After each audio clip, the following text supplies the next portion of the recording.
Braxton, he's talked so much about the importance of staying unpredictable. You know, the slider was working, the cutter, the changeup.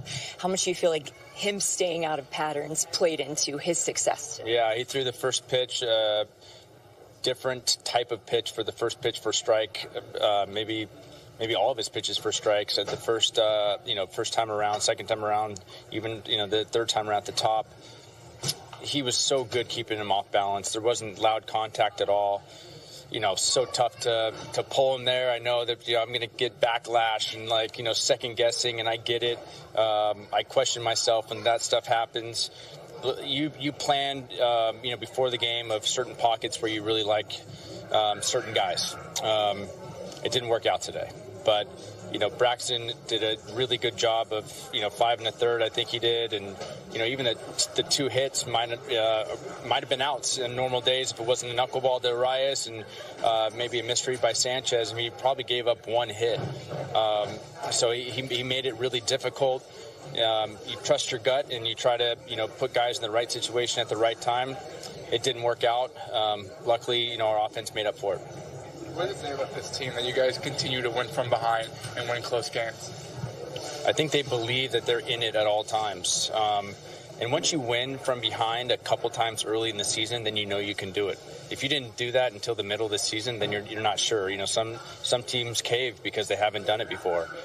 And these guys, with the way the bullpen's set up, they believe they're in every game, and so does the staff. So, when we're within striking distance, we feel really good about where we are. Is it also a bit of yesterday was the error, today was the catcher's interference, capitalizing on those extra opportunities? Yeah, it's funny you say that because the hitters meeting, we talked about how good our defense has been to keep us in games. And then, on the flip side, capitalizing on some mistakes. The big league level, you give away extra outs. Most of the time, they capitalize. We got lucky today as far, the Sanchez misread and even Arias with a really good offense over there. But Braxton kept us off balance, and, we capitalized on some mistakes and worked out for us. Soler, 2 homers, Cooper, home run. Just Soler in particular, these last 2 days get going. Maybe Segura, just what this can do for the lineup on this long trip. Well, Soler's thumb has been hurting, so that's where you saw that little funk maybe on the homestand. I put him in there because he wanted to be in there, but he probably should have taken some more days off because of the thumb. But you can see what he does when he's healthy. He's an impact bat that changes the score. Cooper, we need him healthy because when he's healthy, he's a middle-of-the-order bat. But the De La Cruz just keeps going. Big spot after big spot coming through, that middle of the order for us, when, maybe Sanchez didn't have he's not feeling great right now. Other guys picking him up. It's just really good to see.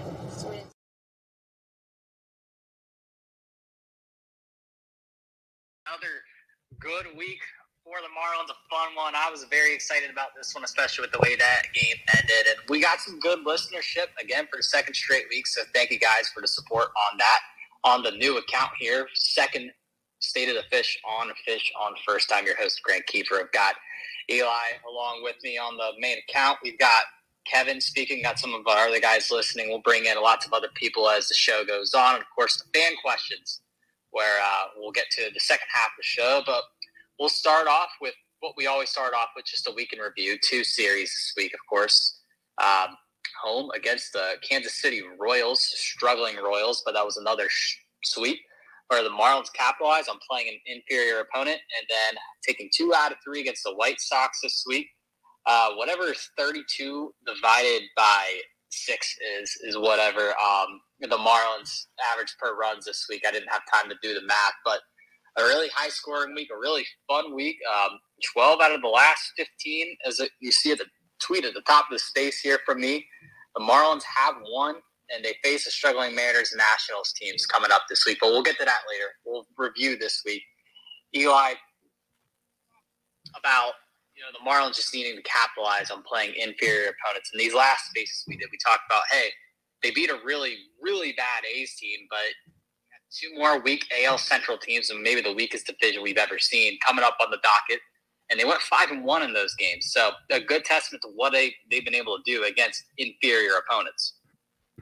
Yes. And again, thank you for everybody for joining us. This could be a little longer than our usual spaces because there's a whole lot to get to about where the Marlins are now and where they're going from here, because it's super exciting. Like, I think this is a realistic best case scenario of how this week could have gone. You're not going to win every single game, but they won almost every single game against these teams, with these White Sox being in a different category than the Royals. This White Sox team, they got off to that really terrible start through much of April, and they made all those bad headlines because of it. But I mean, pretty much since then, since May, they'd been hovering around 500, if not even a little bit better than that. They had an extended stretch of solid play, even some of that outside of their own terrible division, as you pointed out. Like, this was, to me, I'm naive repeatedly as underestimating the Marlins and thinking like this is a series that was very losable for the Marlins, even with the way that the starting pitching lined up. And the Marlins got great starting pitching. To me, that was kind of the difference in them actually eking out this series, is that Sandy kept them close enough in his start, and Braxton kept them obviously as close as possible during his start. So even though those games were won after both of those pitchers left the game, this was one of the better weeks that their entire rotation has had all season long. And so that was the difference between merely, winning most of these games and winning almost every single one of them and just missing out on sweeping due to the middle game, or what was it? The first game of the series where they just lose by a single run. So to me, that was kind of the story. That was the new development here, is the starting pitching being so good this past week. But a lot of the familiar faces on offense showed up. Luis Ariz is still showing up, 2 hits almost every single game. And Soler, now that his thumb is feeling a little bit better, he's back to mashing the ball the way that he was before. And De La Cruz the same way. Like, these are guys that it's not even news anymore that they're producing, because they've been doing that for an extended period of time. To me, what really stood out is the way that the rotation stepped up during this particular series against the White Sox, where the bullpen itself crapped the bed a couple times. For the rotation to do their part here, that's really encouraging. We know they have to be better moving forward. For this team to accomplish their goals, they need better starting pitching than they've had so far. There was a lot of optimism that the starting pitching is going to get better as the season goes on. And so this was really great evidence of what we expected and what this team really needs. The last time a Marlins starting pitcher took the loss was June 1st, and they've only lost 1 game since then. So to your point, the starting pitching has really stepped up. And before we just touch on more of just what's happened this week, we'll touch on the Trevor Rogers topic on the rotation piece here. The decisions will have to be made pretty soon. Lots of hints that Yadier Perez could go down, despite being arguably Miami's best pitcher over the last month or so. I don't even know if it's an argument. I mean, the dude's lit it up in his first MLB month, but you have to understand that the team wants to be careful. It's the unfortunate reality of it, but I think maybe Kevin said it in our private group chat today that adding Yuri back in August would be like a trade deadline pickup almost, is what that would feel like. But with Trevor maybe coming back, it was Noah. I like that analogy a little bit, and it does suck that they can't keep him up. I personally was a fan of the 6-man rotation idea, but with Trevor's little setback, it allows for maybe one more Yadier Perez start. The Marlins have it to be decided on 2 of the 3 games in that series and who's going to start. We know Luzardo will face Bryce Miller tomorrow. Other than that, the Marlins haven't announced who's pitching Tuesday or Wednesday, but obviously this is going to be a really big deal if the Marlins have to send down Yuri, or if Trevor just continues to get set back. I'm definitely wishing for his health, but I think he's only made 4 starts this year. He's been in the IL since April, I guess. So he wasn't exactly off to the hottest start, coming off a pretty bad season last year after a phenomenal rookie season where he almost won NL Rookie of the Year. But definitely something to keep an eye on. Kevin, what are your thoughts on the whole situation, since you're familiar with the people of Jacksonville? I made my opinion clear on the live stream with Eli and Carver on Friday. I believe you keep Yuri up and you go 6-man. It still limits Yuri. It still limits the innings. He's still going to go 5 innings. He's still going to have his pitch limit restriction. But, man, and I think Carver said it best on the live stream that day, you want this guy learning from the best of the best. And Mel Stoudemire Jr. is the best of the best when it comes to learning in this organization. And what Yuri has done is not only live up to the expectation, but he's exceeding expectations with this team. You go to his MLB percentile rankings, and they're a little bit new, obviously, because now is when he's just got them all. But they're all red. There's only 2 in blue, and that's the walk percentage and then the curve spin. But besides that, Yuri Perez has been lights out. There's no other way to say it. This guy's been absolutely dominant, and that's without him using the changeup, which is one of his better pitches. And he's been great. There's just no other way to put it. And, you know, when you look at Trevor Rogers, he has not been good since 2020, since like the second half of 2021. He's had his good stretches. He's had his good starts. But aside from that, Trev hasn't been that good. And I think you trust Yuri over Trevor right now. At least I do, and I think most people would right now. I think it's a pretty bad decision to send Yuri down. I understand he has an innings limit. I understand he has these restrictions, but at some point you have to remove him. And I understand that that's probably where you do it at AAA. But if this team is trying to win and Yuri's been your best pitcher, as you mentioned, Grant, you have to keep Yuri up in the big leagues. And I would not mind a 6-man rotation. It limits pitchers, and it's going to probably benefit Yuri more than anyone, and maybe even Sandy in a certain way. But I think you should go 6-man. If you really want Trevor, you go 6-man. And just want to quickly mention, Johnny Cueto just went through another rehab start. So that's another piece to see what happens there. So you have 2 starting pitchers coming back. And to mention, he did pitch well in the rehab start, correct? He pitched all right. Yeah, he was good. He didn't strike out anyone. Yeah, he didn't strike out anybody in AA. This is AA, not even AAA. In AA. Yeah. So yeah, I will say that Cueto is still a distant consideration. He's going to have to make probably 2 more rehab starts before you even look at it, and they'll have to be better rehab starts than this one. So that one's still far. The question is with Trevor. We have the Mish. I should put up that Mish tweet clarifying that it seems that they dodged any severe setback with the non-throwing arm. So hopefully he makes his final rehab start this upcoming week. And then you think about bringing him back, that would probably be the next homestand. So it seems that they're going to go through this road trip with the guys that they currently have. I'm pretty confident that Yuri is making his start in Seattle on Wednesday. They just don't have an alternative. The question is what they do with, after that start. Beyond that, so what why would they do? Why wouldn't they start Sandy Wednesday? That's an actual question. I have no clue why you don't. If he started Friday, or no, he started. He started yesterday. Yeah. So. Did he? No, Yuri did start Friday. No, I had him mixed up. No, that makes sense. Now that makes sense. For some reason, I thought Sandy started Friday and took a loss. For some reason, I thought it was like I'm really mixed up. Yeah, you're good. Right. Yeah, so in theory, and then again, we mentioned this, they do have a TBD on Tuesday and Wednesday's pitchers. We know Luzardo's going tomorrow against Bryce Miller. He got pushed back a day. He was supposed to start today. But Bryce Miller's gotten blown up his last 2 starts after a flaming hot start. He's one of my favorite rookies to watch right now, so that will be a fun game. Tuesday, I guess, should be Edward in theory. There's no announcement. We don't know yet. Look, Noah is telling us that Skip did confirm that post game that they're just going to stick with the normal rotation for now. Again, the decision is coming now due to Trevor's setback. This decision waits until the homestand. It waits until the following week. For this current week, we still have the current group going, and then they make the decision between whether to bring Trevor up, assuming he makes it through his final rehab start without a setback, and then what to do about it. And there's just no weak link in this rotation right now. At the same time, the limitation and the reason why it's hard to do a 6-man rotation is also because several of these guys don't go deep into games.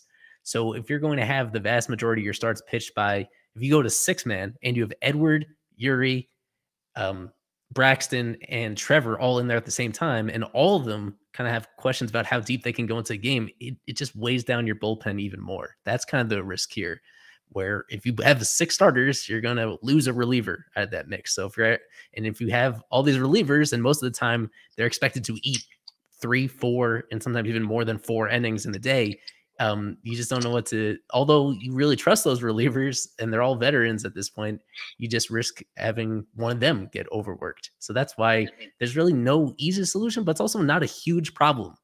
This is a good problem to have just because I think all those starters bring something to the table. And with Braxton, what came up today and has come up now numerous times this year is how they treat him and remove him even before there are any signs of trouble the third time through the lineup. Even when he's cruising, they are monitoring, they're limiting his pitch count just as much as they are with Uri's. They just do not trust him to perform when he gets deeper into those games, even when he's efficient with his pitches and even when he's been consistent in those middle innings, and even when it would be a huge benefit to the bullpen on those days to like give them a couple extra innings off and just let Braxton sink or swim. I don't understand that. And frankly, there's just no way to make it work unless the Marlins change their philosophy on that, because they need somebody aside from Sandy to consistently go deep into games. Luzardo could be that guy, but then even beyond that, it's been a little frustrating that they don't push Braxton a little bit more at this point, where I think he's just been really impressive outside of that one very infamous outing. He's been extremely impressive. I'd like to see him tested in those difficult situations late in games. I think the good thing is, and if it wasn't for the blister, Eddie's been going deeper into games. I think he may have and I was there, and I now don't remember. I think he may have reached the 7th inning against Oakland. It was either the 6th or the 7th, but it's nice to have Edward kind of getting deep into games, and the walks aren't becoming as much of an issue anymore. And when he isn't walking guys, Edward is on a roll. So you kind of rely on Sandy to give you at least 7 or 8. I'm not going to go 9 yet. And then you have Luzardo, who gives you 6, 7, same with Edward. I mean, Uri would give you 5. Trev, who knows? That's a wild card at this point. I mean, on a good day, he gives you 6. And then we'll see what happens with Brax. I do want Brax to go deeper into ball games, and I think Skip may have realized that today, that maybe it was a bad decision to take out Brax. Hopefully it was. And his next start, which I think it'll be Washington, that should be a good test to see how deep they could put Brax into this game. But 6-man, I think, is the move. I know it's going to probably kick someone out of the bullpen. So we'll have to see who they Well, the way Brazoban has been pitching, I've seen some people calling for him to get called down. But I saw another conversation happening on Twitter today that this bullpen, it's pretty good, but one more really good right-handed pitcher would be nice. I saw some discussing maybe bring up Maldonado and maybe call down Brazoban. Kevin, I know you're probably the biggest minor league guy on here that's not named Alex Carver. So what are your thoughts potentially on that being an option? I mean, yeah, but this bullpen's been good. So I'm to the point where if it ain't broke, don't fix it. So as much as I like, and I do like, and I will say this right now, I like Maldonado. I like a lot of the guys down in AAA.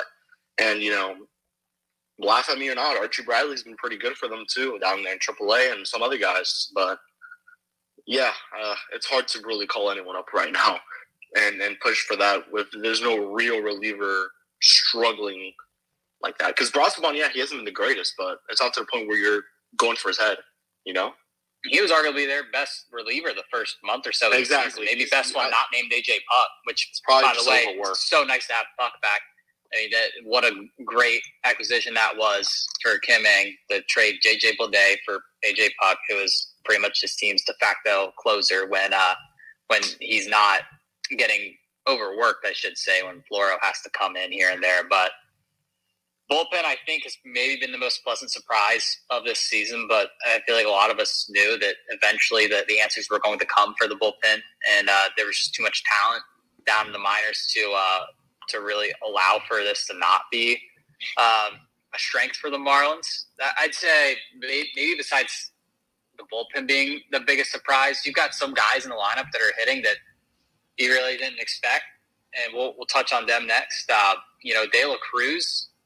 We clowned our friend Noah all offseason for saying that Brian De La Cruz is better than Brian Reynolds. But their numbers have been extremely similar this year. I don't know if I would still say he's better than him just because Reynolds' consistency, but they have been very similar players. And what's kind of annoying is Jesus Sanchez and Brian De La Cruz have both been awesome in the corner outfield spots in the absence of Avisaíl Garcia. And seems like they both can't get hot at the same time. It's either one of them's on and the other's not, and Jesus Sanchez is swinging at everything, or Brian De La Cruz can't locate anything, and Jesus Sanchez is hitting double after home run, so on and so forth. But there's been a lot of players for Miami, supporting cast, I should say, within the lineup that hasn't really stepped up in the past. It's kind of just been one or two guys it's really been hitting.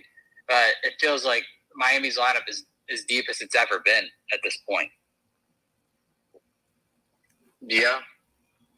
Yeah, very good. It's there's as I touched on, that top four in whatever order, if it's Arise and Soler and De La Cruz and usually now Sanchez, it's pretty terrific. There's not much else to say. Really, what's missing is I guess the one thing is that the guys that run really well on the bases, those guys generally aren't getting on base in the first place. The guy that's kind of in between that we should shout out is Joey Wendell. Joey Wendell finally turning it on since the late portion of May. It's been weird because he is striking out more than ever, and that continued this past weekend. But when he's making contact, he's getting an unusual for him amount of extra base hits. He hit his first home run of the season. He had a handful of doubles recently on the previous homestand and at least one in this series. That's huge with Wendell, because that's a position at shortstop that has very naturally come to mind as one that the Marlins could look to upgrade this year, and one where it's still unclear what they're going to do beyond this year. And now he kind of throws a wrench into it by being a league average hitter who played really good defense in this series in particular. That play he made on Saturday was, in my opinion, like the most amazing defensive play we've seen from the Marlins all year. So I didn't think he had that in him, Joey Wendell. He's been just another piece of that brings him up to respectability at the bottom of the lineup. And Fortes, for the most part, been better lately, although pretty ugly day for him offensively at the dish overall. Yeah, it's relatively deep, but still has those holes. Still catcher overall is not giving them enough, and just not getting on base quite enough in center field and at third base. Well, yeah, with Segura. So yeah, a lot of their hope moving forward is that Segura finally clicks, and that these last couple of days may be finally the turning point that gets him to vaguely resemble the player he's been for so long. There was that false point. I was preparing to write another article on him, like right now, about how they still have a Gene Segura problem, and that over the last month, since they gave him what was essentially a benching for a couple of days, since coming back from that, he has been the same disappointing player overall. So now the question is this the actual real turning point where people are getting overly excited back then, and maybe this is the one that flips things around for them? I don't know. I don't know the answer to that. That's going to be an important piece of that. Third base is still the position overall that you'd have to say is the place where it's been the biggest hole in their lineup thus far. They paid Segura, and they like Segura and all the work that he's put in behind the scenes. They believe in him. It's about time for him to kind of repay that trust and actually perform. So let me ask you guys this: if he were to get his OPS on the season somewhere near his career average, not necessarily at it, but maybe just a little bit below it, do you guys think that would solidify a playoff spot for the Marlins? I mean, they're in one right now with how he's been struggling. So yeah, I guess. Like I said, I'd be intrigued to see what Eli's answer is here. And you guys listening right now, think about that yourselves. When I bring people in here for the fan questions, I want to hear if you guys think if Gene Segura turns it up that the Marlins will make the playoffs. I mean, then again, like Kevin said, they're tied for the third best record in the National League right now, which is really impressive given how everyone just rid off every single team that wasn't the Mets, Phillies, Braves, the NL Central winner, Dodgers, or Padres. Half those teams aren't even in it right now. But yeah, I mean, the Marlins have they've just turned it up a notch this month. Again, it's a favorable schedule, but I mean, just like last year, it's been pretty similar in terms of record-wise. They got off to a decent start in April, fell apart in May, got it back together in June. But overall, it's been pretty good. But before we get to the fan questions, Kevin asked me if we were going to talk about it. Trades. I know it's what's on everyone's mind right now, especially with that time of year coming. We got about a month and a half now. Still between month and a half, 2 months. It's a deadline to move back a couple days. But some more teams are starting to fall into the seller category over the past week. Last week, we really said it was only the White Sox, the Royals, and the A's. But I think I'd firmly put the Rockies in that category. I would probably put the Tigers in that category. They've lost 9 in a row. They just look terrible. Yeah, it's bad in Detroit. And, the Cardinals are back to 12 games under 500. I don't know if they're willing to admit they're going to sell, but I can't see exactly how they can claw themselves out of that hole. There's just a lot structurally wrong with the Cardinals. So, any trade names, ideas, we'll discuss them all. I'm sure we'll have plenty of questions about them. But I just wanted to open the floor to any names you guys have potentially considered. I think let's look at this on the Marlins side quickly because they have moves to make. And Eli said Cueto's a little bit further down the road, but I mean he's not too far down the road where it's like, what are you going to do? But you have Avi coming back. What are you going to do about him? You have Trev coming back. What are you going to do about him? What are you going to do about Cueto? Those are 3 guys. And when this team's on a roll, what are you going to do? That's how I want to see it quickly. I mean, are you going to trade starting pitching? I don't think they should because they just proved it very early on in the season that they need starting pitching and they need that depth. And, with Brax, I think he's short on the season, but he was in the bullpen. You had Yuri in AA, I'm sorry. Cueto immediately gets injured, was never really right. So it's just like, what are you going to do on that end? And those are the moves I want to see Miami make. Are you going to trade a starting pitcher? Which, it wouldn't shock me if they did because I could definitely see them do it to acquire if it's a catcher or whatever they need. Maybe not. One of the bigger starting pitchers to get a catcher now. I don't think they're going to have to pay too much for a catcher. That's my personal opinion. Maybe not. There's not many on the board, though. Let's be honest. There really is. No, this is so the that's going to pop up some value. The catching position's been in a long time. But yeah. What do you guys put? Because Trevor, that would be selling low on him right now. Would Brax be the trade chip? Maybe. I think Brax's value is peaking right now, but I don't know if you can afford to trade him the way he's been pitching. I think you'd have to go with one of the guys who's, I guess, not really pitching terrible for their standards, but someone who's middle of the road. I was thinking, as much as I love Edward Cabrera, now wouldn't be the worst time in the world to go trade him for a really good hitter. I think Isaac and Eli have mentioned that one before. I know that was in the offseason. I don't know how they would feel about it now. Yeah. Edward Cabrera almost got traded to Colorado not too long ago, right? Yeah. That was reportedly close for Brendan Rodgers. And Rodgers, as it turns out, unfortunately, he's out for basically the entire year with a shoulder injury. So that wouldn't have helped the Marlins very much. I don't know what you guys are talking about in terms of trading away major league starting pitchers. They are in such a good spot right now, and they don't actually need to get rid of any of these guys. They have minor league options on Trevor and on Yuri and on even Braxton and now on Edward, as we found out. This is a perfect spot. They have been I guess according to league averages, they've been about average in terms of their injury luck overall. Cueto, the fact that they got nothing from him and that they only got a few starts from Trevor before these. Now it's a second setback that has kept him out for a couple months, but there's going to be more injuries. I hate to tell that to you. There are going to be more starting pitcher injuries between now and the end of the season. And they're in a pretty good spot if they hold on to the guys they have right now. If you compare it to the rest of the league, they are in a better situation than most of even some other contenders. So naturally their guys are going to draw a lot of attention. And I understand you want to be creative and keep your options open and look at potential things that could be done there. I don't think there's any reason to overcomplicate it right now with this particular team.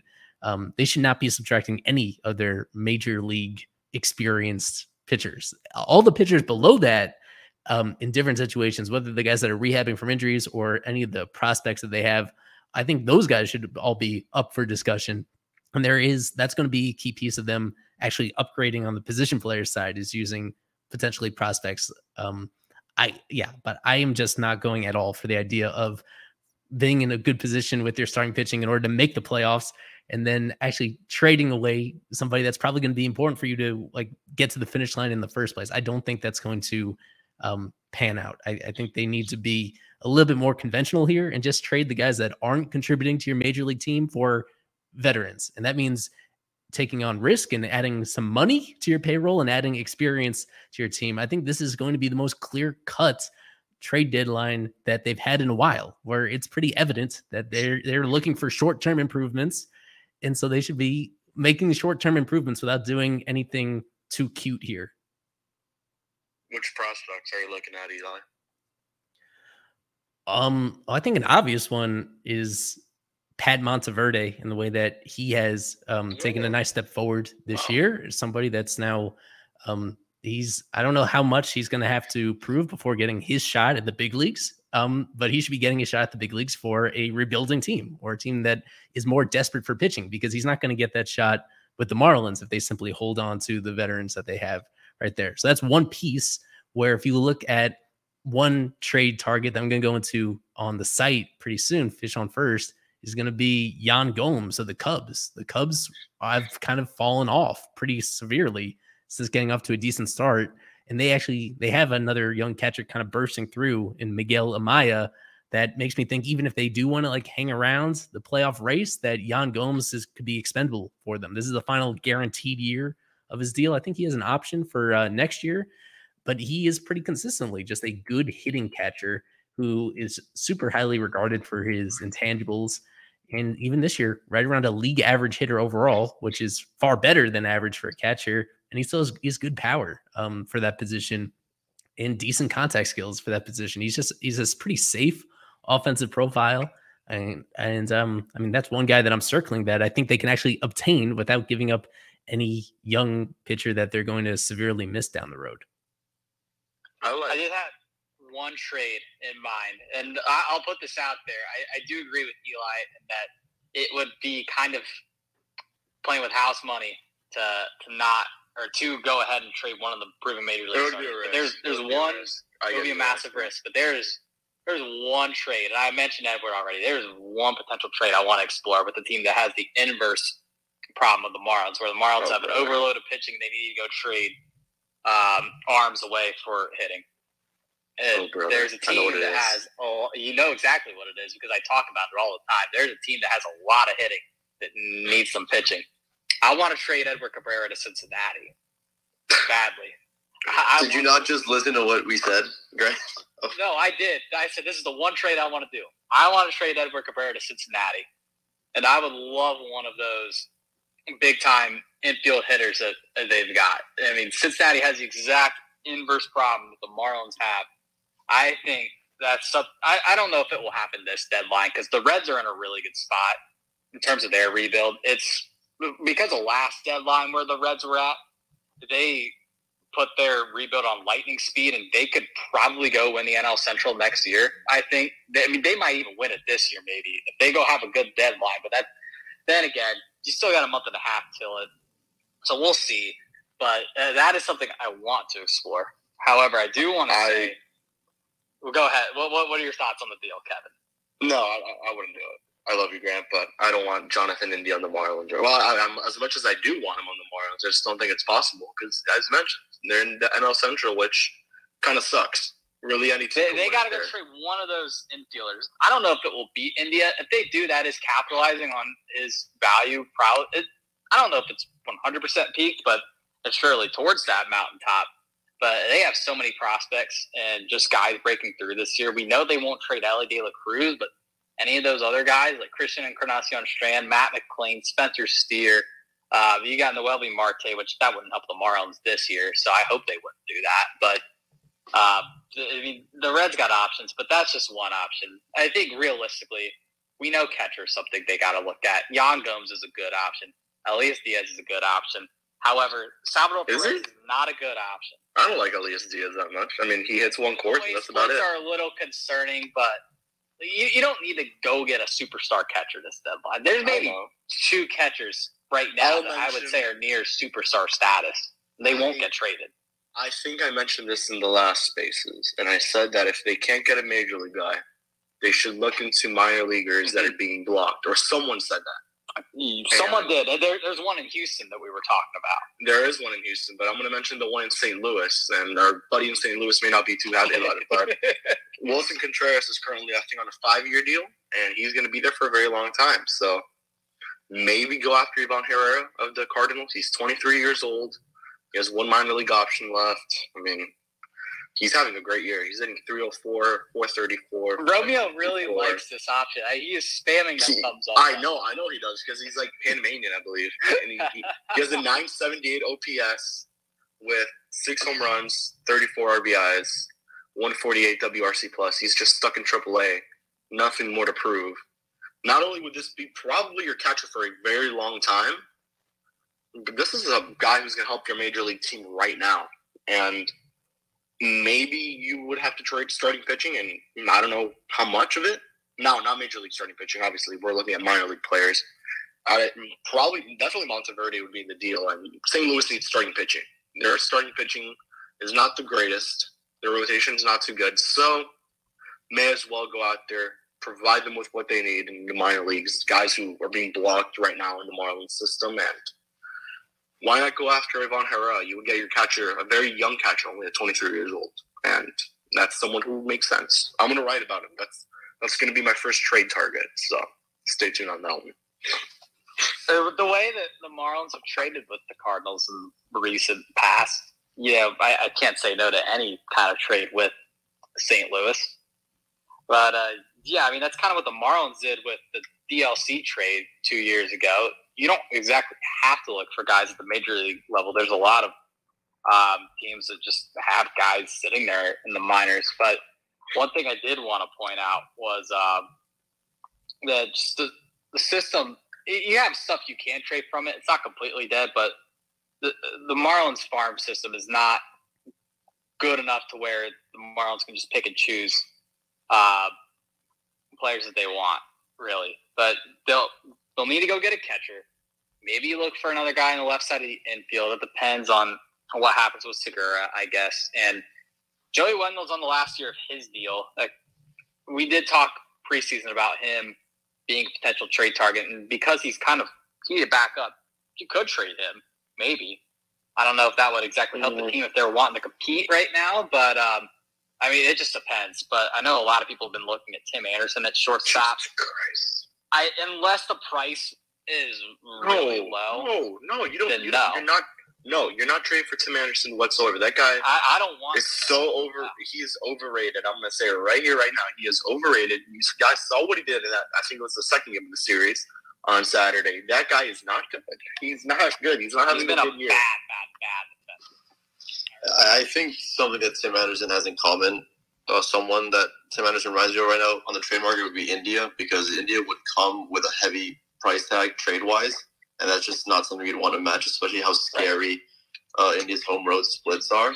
I would stay away from wanting a deal for either India or Tim Anderson, because I don't think either of them would hit very well at Lone Depot Park at all. So, not to be Alex Carver, but Jacob Amaya is in the minor leagues, kind of having a pretty good year. They have to give Amaya a chance at some point this year. Maybe, and I know maybe I would ask his size. Would he do an Amaya Wendell platoon?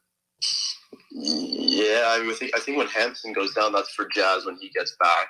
But Davis is still there. He's kind of. I think they. Davis's WRC plus is terrible outside of that Coors Field series. No, I think you have two spots when Davis and Hampson are inevitably not on the major league roster anymore. So you'd assume Jazz takes that spot, and until Avi gets back, but they like Birdie for that platoon position on the left side of the infield, whether it's at third or short, and sometimes in the outfield. I don't know if there's much playing time available for John Birdie. I'm sorry, for Jacob Amaya, while John Birdie's on the roster. Because Amaya's been good. Yeah, but John Birdie has been excellent. And, he has.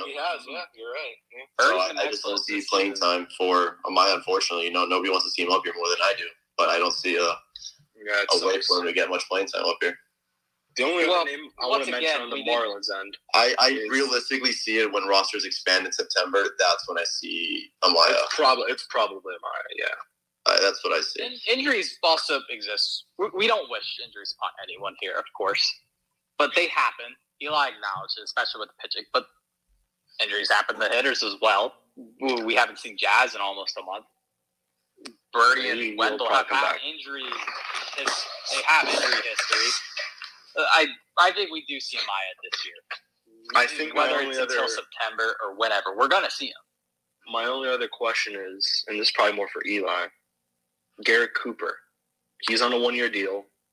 What are you thinking? I think you keep him for now, because he's been all right. But, like, it's so weird because, like, he's on that 1-year deal. You don't know if he'll come back or not. I don't think he's going to get a Josh Bell deal, like Craig said. I don't think he's going to get the qualifying offer. Wasn't he a candidate? I was going to say for the qualifying offer. Yeah, but, I mean, at this rate, you're not going to give him $20 million. Right. You don't trade him because he's much more valuable to your team than he would be on the trade market. So you don't trade Garrett Cooper. They'll mention his name. You will hear the name Garrett Cooper around August 2nd, but I don't know if they actually deal him. That's really about it. I mean, I don't think there's many trade chips. I know people have mentioned Luis Robert. That would be sacrificing the limited trade capital the Marlins have. That would be a terrible idea. I know some of the outfielders are kind of streaky. I know a lot of people want to see Jazz out of center field. They're just like, oh, just put him at shortstop. It's not quite as simple as that, I don't feel like. I think Jazz is going to be playing center field until opening day 2024 at least. They're really committed to this. Jazz is really committed to becoming a center fielder. And whether it's the best thing for the team or not, this is an experiment the Marlins are really set out on. I want to ask Isaac if he has a name in the trade market. I don't have a name to acquire yet. I think it's too early. I know the trade deadline is August 1st. But a name that I wouldn't be surprised to hear, maybe heading out of Miami. It's maybe unpopular given how little position player prospects they have. I think Victor Mesa Jr. would be sort of a sexy trade chip. Yeah. To part ways with. He's still a little bit of a ways away. I know you want him AAA, Kev. I think, he's doing fine. I think that's more of a name that I could maybe see them getting some major league talent in return. Not a lot. I don't think he has a ton of value at all. But Victor Mesa Jr., I could see his name being in a trade. I could see any Marlins prospects at this point being in a trade. I think Yiddy Cape could be sexy. No, I don't see Yiddy in a trade. I don't see Jake Eater in a trade. I don't see Amaya in a trade. There's a lot of prospects. I don't know how many pitching arms will trade now with Bax's injury. If you look at MLB Pipeline, I don't agree with their list fully, but if you look from 1 to 9, I think that's untradeable, except Joe Mack, who I don't really like, and I don't really think many teams will be interested in Joe Mack anyways. So I would look from 1 to 9, and those guys are probably not getting moved. Eli, what are your thoughts on that? Because I feel like you might contradict that maybe. Yes, I don't agree with that at all. Some of those guys are not going to move because they're injured and their value is way down and because they're underperforming. I guess it depends what prospect list you look at. If we look at our own prospect list going through here. No, that one's different. That's the legit one. Yeah, well, I mean, starting with Yiddy Cape, I mean, why are we so sure that he's going to still be here beyond this trade deadline? He has significant value, even though he's been inconsistent at Beloit this year. Still just a really projectable frame and for the most part, even though it's been up and down, like he has this really uncommon ability to make contact in the zone, even with his really long limbs. Like there's upside there. But at the same time, they're not even playing him at shortstop anymore. Like he's a complicated player that could become nothing. And I guess the upside is relatively high. But if they're looking to make a big splash for somebody other than a rental, I mean, I think you start there as somebody that could be available. I liked that Isaac mentioned Victor Jr. Absolutely. I mean, this year he's taken a more so than even the offense. His defense in center field looks super legit. So that's going to be very desirable. But at the same time, the strikeout rate that he has is well over 30% in the minors this year. There's just a question about exactly how much there's questions about whether he's going to hit at the highest level. Ultimately, he's even though he has a really great swing, there's a lot to like about him as well, but that's why he's going to have some decent value also. If they're going to you don't have to touch these guys if you're just looking at rentals, but if they're trying to do something more than a rental and they don't want to give up pieces of their major league team, then they do that. But you guys touched on it already with some of the guys that are expiring, the pending free agents on the position player side. Like it wouldn't shock me if one of those guys gets moved. I think it would be foolish for them to trade controllable major league starting pitching in the middle of this year. I don't think that gets them closer to their goal. But when you talk about going through Cooper and Wendell, and who else is in that bucket? Well, I don't think that's it. Yeah, I guess between those two guys, I wouldn't be super surprised if one of them gets moved, just because Cooper's at a position that is at first base that is generally the easiest to replace after the year. And with Wendell, they have a bunch of candidates internally to play the left side of the infield, even if he's more trustworthy than any of them. Like those are positions where the upside of those guys, of Wendell and Cooper, are kind of limited because Cooper is just not going to stay healthy and Wendell is not going to hit for power. So those are guys where maybe you get creative and do something with them. But that, again, that's being outside the box. I think generally they're just going to be looking to deal some of these prospects outside of Yuri and outside of the injured guys whose values are down right now anyway. I mean, they do have some options here. And yeah, I'm interested to see what they do. Any final thoughts before we get to the fan part? I'm sure the trade discussion will continue there. It's going to keep going. Yeah. Of course. I mean, that's a good thing. That's just a good thing. One or two names just to throw out there. Of course, like, I'm biased towards these guys, but I do think Garrett's going to be Jewish, aren't they? I do think Garrett Stubbs would be a good fit. If you guys are looking for a good hitting catcher, why not go after him? Of course you were going to mention him. Why not? No, seriously, tell me why not. But I tell you why not when I look at his stats. Yeah, I mean, I don't think the stats are there. And I know there's been an infamous Marlins-Phillies catcher trade before. I don't know if the Marlins would go back to that. And I think the in-division trades will be more prevalent with the way the schedule's changed now. The fact that shall I see read these the teams numbers, that much. guys? Go ahead. Let me just start with the 33% strikeout rate, the 2.8 walk rate, 235, 278, 324, 601 with a 63 WRC plus. That's an offensive catcher, guys. You may as well just try Stallings out there. I'd rather have Nick Fortes out there. And this is something I also wanted to clear up because I saw a lot of this. Like, hey, why are you guys hating on Nick Fortes? He's been doing great so far. Unless you have a truly elite catcher, if you want the catching position to be a plus for your team, you got to have two. You have to work two in there. I mean, the Marlins don't have Adley Rutschman. They could have had Sean Murphy, but they don't. They don't have Will Smith. They don't have Jonah Heim. They need two catchers. Fortes isn't going to be able to do this all by himself, no matter how great he's played recently. They need another partner in crime. A deal for a catcher would be to move Jacob Stallings out of that spot.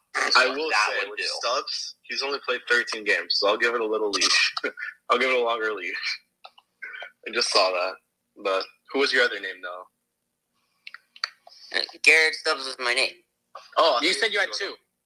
I was going to say CJ Stubbs, but he's in Double-A and he's not playing well. The only thing attractive about Garrett is that he's a left-handed batter. That's about it. But the thing with Garrett, he's the backup catcher for JT Realmuto, so he barely ever plays. He's not. I mean, he had a good 2022. I would be worried about reps then, especially if he's trying to play for a playoff contender. So you start Nick Fortes and have him be the back, and have Garrett be the backup catcher. We're worried about reps. Well, as long as Sandy is here, I don't think Stallings is not. Yeah, that's what I was about to say. They haven't seemed inclined at all to move Stallings. Well, one of these days, they're gonna finally realize that Nick Fortes is the better catcher and let him catch. I think Sandy. they know that, but they're just really riding out this Stallings thing to please Sandy, I guess. And to be fair, I mean, they still haven't put Fortes and Sandy into a game together in a regular season game, because they did catch that one spring training game. But I mean, I don't see that. Yeah, that's a good point. Fortes and Sandy catch together on a regular season game, or at least a couple. I mean, I don't think Stallings is going everywhere. And I don't really. And to add on to that, I mean, you're really going to move Fortes over Stallings? That's what it looks like. And that would be really stupid not to be. That would be. That guy. I think that they're ready to end the Stallings experiment at the end of this year, but you got to see what other names are out there in the catching market. And yeah, they're going to look for a catcher to trade deadline. I feel like at least call about it. Maybe they don't 100% acquire one, but I think the catching trade rumors would really heat up if Fortes does catch Sandy for even one game.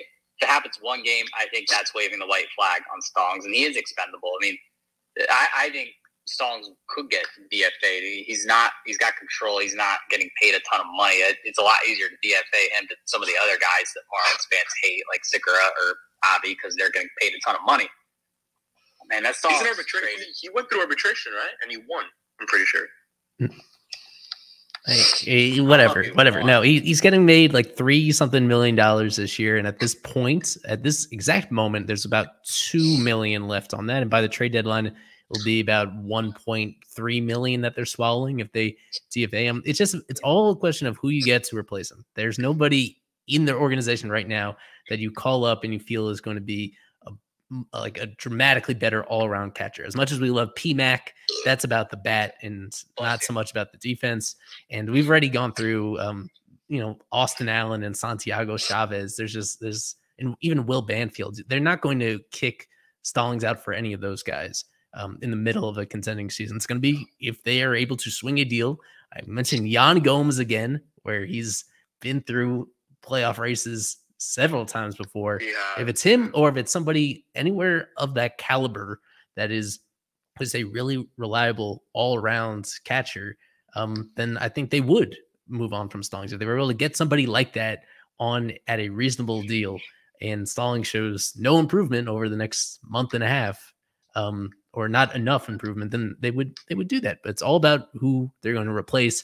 And this is a position that kind of regardless, unless they somehow get a long-term acquirable a long-term controllable catcher at this deadline, that's going to continue to be a pretty big question heading into the offseason, because internally those internal alternatives in the near-term future just are not very appealing. I just got one more thing on the catcher front. I don't understand why you guys are so against Salvador Perez. Because he costs so much money. They literally cannot afford him. If you take off probably Perez, under one of Jorge Soler is gone. But would you rather have Salvador Perez? That's not the point. No, I wouldn't. Not really. Okay. I know the catching position is really bad right now offensively across the league, but if you take on Salvador Perez, there goes any hope of a Jazz extension in the near future, probably an Arise extension. Jazz ain't getting an extension anytime soon, brother. I'll tell you that. We'll just eliminate Jazz. I mean, that's a whole other topic for another day. That's way down the road. But Arise extension gets pushed back. Luzardo extension gets pushed back. You're not keeping Jorge Soler. That is so much money they have to commit to. And plus, that's the Royals guy. Like that's kind of the face of the franchise. Albeit a pretty bad franchise right now, but I think he's the last player left in 2015 World Series winning team. And he's just so much money. We talked about it privately the other day, and I think I put out the numbers on Twitter the other day. His contract's atrocious. I mean, he does things well, but you cannot take on that much money right now, especially when you're the Marlins, when as a relatively cheap organization. It's pretty obvious they're trying to operate on a budget. You can't exactly take in a catcher that's worth that much money when you can go get similar numbers for a guy who's still in team control and give up minimal minor league options. Yeah. You're essentially adding another Avi Garcia contract to your payroll. And on top of that, Salvador has to chooses where he goes. So would he really want to go to Miami? Maybe, but I don't really think he's going to want to go anywhere. Yeah, he lives here part-time from what I understand, so I think he would be down. He's boys with Luis Arias and Rosario. I don't think the feeling's mutual. Yeah, exactly. The feeling is mutual, by the way. That's a known thing. The Marlins want to sign him? No, I mean like that Salvi and Luis Arias and all those guys, like they want to play. Yeah, yes. I've seen the Marlins front office doesn't want him. The only other name I'll mention out there, and this is definitely more of a long-term type of guy, Edgar Quero from the Los Angeles Angels. He's in Double-A now, but, I mean, with Logan O'Hoppe up there, and I know he's injured now, but he's not going to be up anytime soon. He's going to get blocked. He's going to be in that category. Switch-hitting catcher who's hitting 265, 397, 373 with 771 OPS, 122 WRC+, 15% walk. I mean, why not? I mean, it's a long-term answer. It's probably going to be he'll be one of your top prospects. I think he's better than Barry, so he'll be like your top 5, top 3 prospect. I like what I'm seeing from Quero, and I know Just Baseball mentioned him on the Call Up podcast too towards the end there when they answered my question on Eli's too. So I like Quero. I think he's a nice catcher to have, and why not give it a shot? All right. Was that our last one? We'll get to fans here now. Yeah, we're good. Yeah, Grandal's Right. the only other one, but we already spoke about that. I don't know if we did in this space, but we'll get questions. The last one we did. We'll get questions about every White Sox player, I'm sure. So Grandal's a Miami guy, right? Mm-hmm. Yeah. Cuban too. Yeah. Yeah, he's been all over the place, man. Was he drafted by Cincinnati 2011, 2010? Been at him for a while. Over under 5 people going to ask us about either Salvi or Tim Anderson. That's where I'll go with. I'll go under though. Or Luis Rivera. Now, we're just messing with you guys. I mean, we'll explain why. If you have any questions of why the Marlins shouldn't get these guys, we'll answer. We'll answer any questions Marlins are related or not, baseball, whatever. But first, we do it every space. But let me continue to preach this.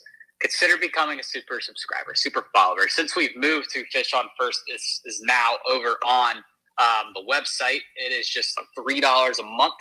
And you get all access to everything Fish on First. It feels so weird to not say Fish Stripes, but it's gone. This is Fish on First now. We always bring it up here because if you subscribe, you get all access, or you get first priority to speak in these spaces. So we'll bring Romeo in, I'm sure. I don't see Ryan here, which is weird. Usually Ryan is here. He pays the $3 a month, so we'll bring him in. You get to make predictions with us, and the winner of prediction time throughout the season gets a prize. I think we do have a super subscriber leading that right now. I know Kevin's up there towards the top, but you can play fantasy leagues with us. Romeo won our fantasy football league. We have a fantasy baseball league separately for super subscribers. There's prizes to win that. You get the game notes before every single game, which I call the Marlins Bible. There's just every statistic you could want in there. It's excellent.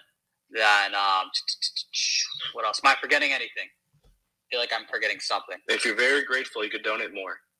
Yes, that is the important difference. That's why we switched up the platform. With Twitter, it was locked in at $3 a month. And here, if you are feeling so generous, you're allowed to tip us on top of that monthly payment if you're so generous too. I do want to shout out, we cross-stream this on YouTube, and we got a generous donation from Trav on our YouTube channel. He's kind of a new baseball fan and a new Marlins fan, and I appreciate Trav supporting us that way directly through our YouTube channel. Apparently you could do that as well. For most people, just do it straight on the website on fishonfirst.com. The tweet is pinned right there. Yeah, we try to do everything we can to make it a good value for you guys.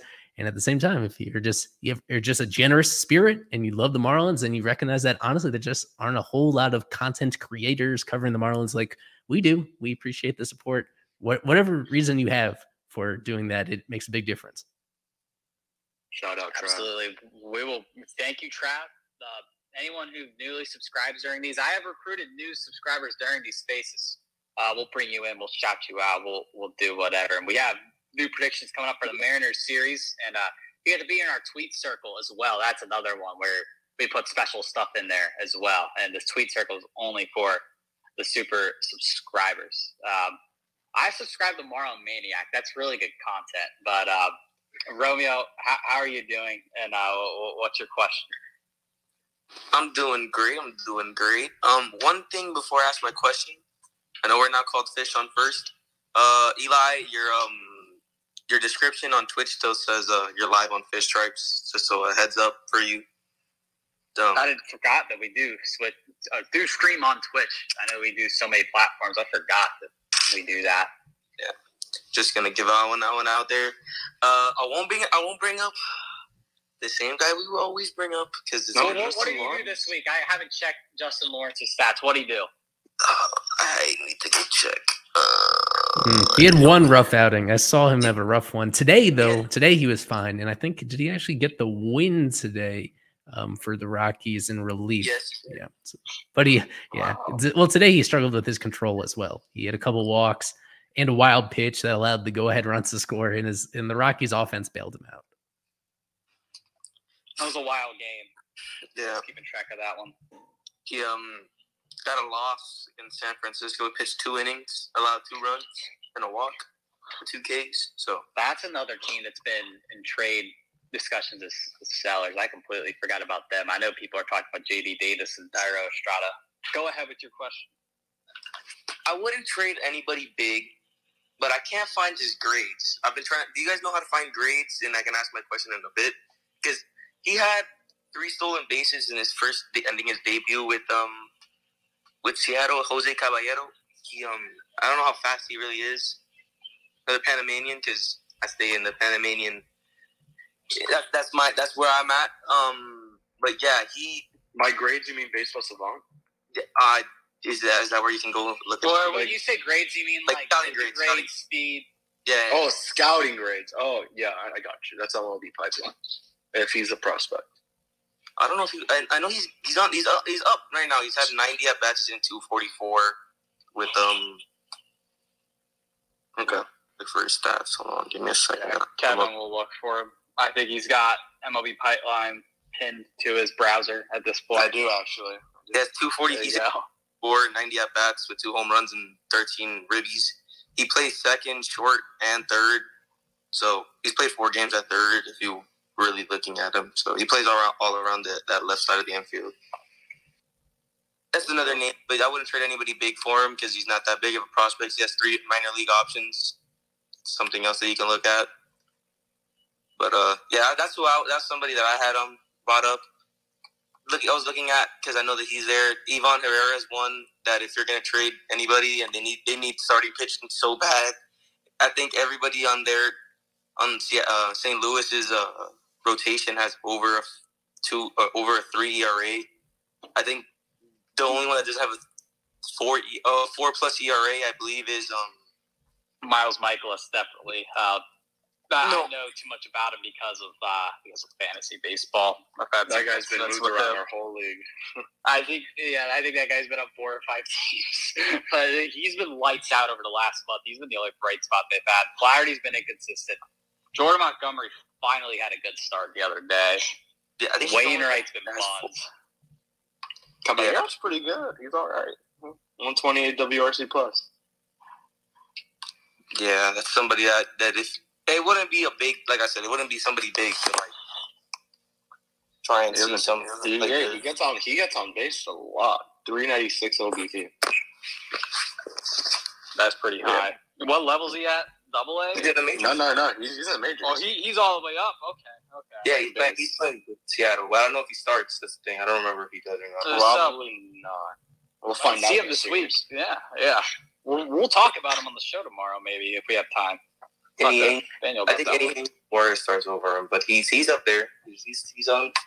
He stays up there. So he's on the Romeo. He's on the Romeo radar. So was Miguel Maya, but that team is rebuilding. So I didn't think that Wilson Contreras would leave, but he did. I thought he would just resign with them, just let them rebuild and die down there. But he stayed. So that's someone that you could look at. This series is just a bunch of. I'll talk about the Marlins because they've been playing good ball lately. Sandy looked good. He did look good his last start.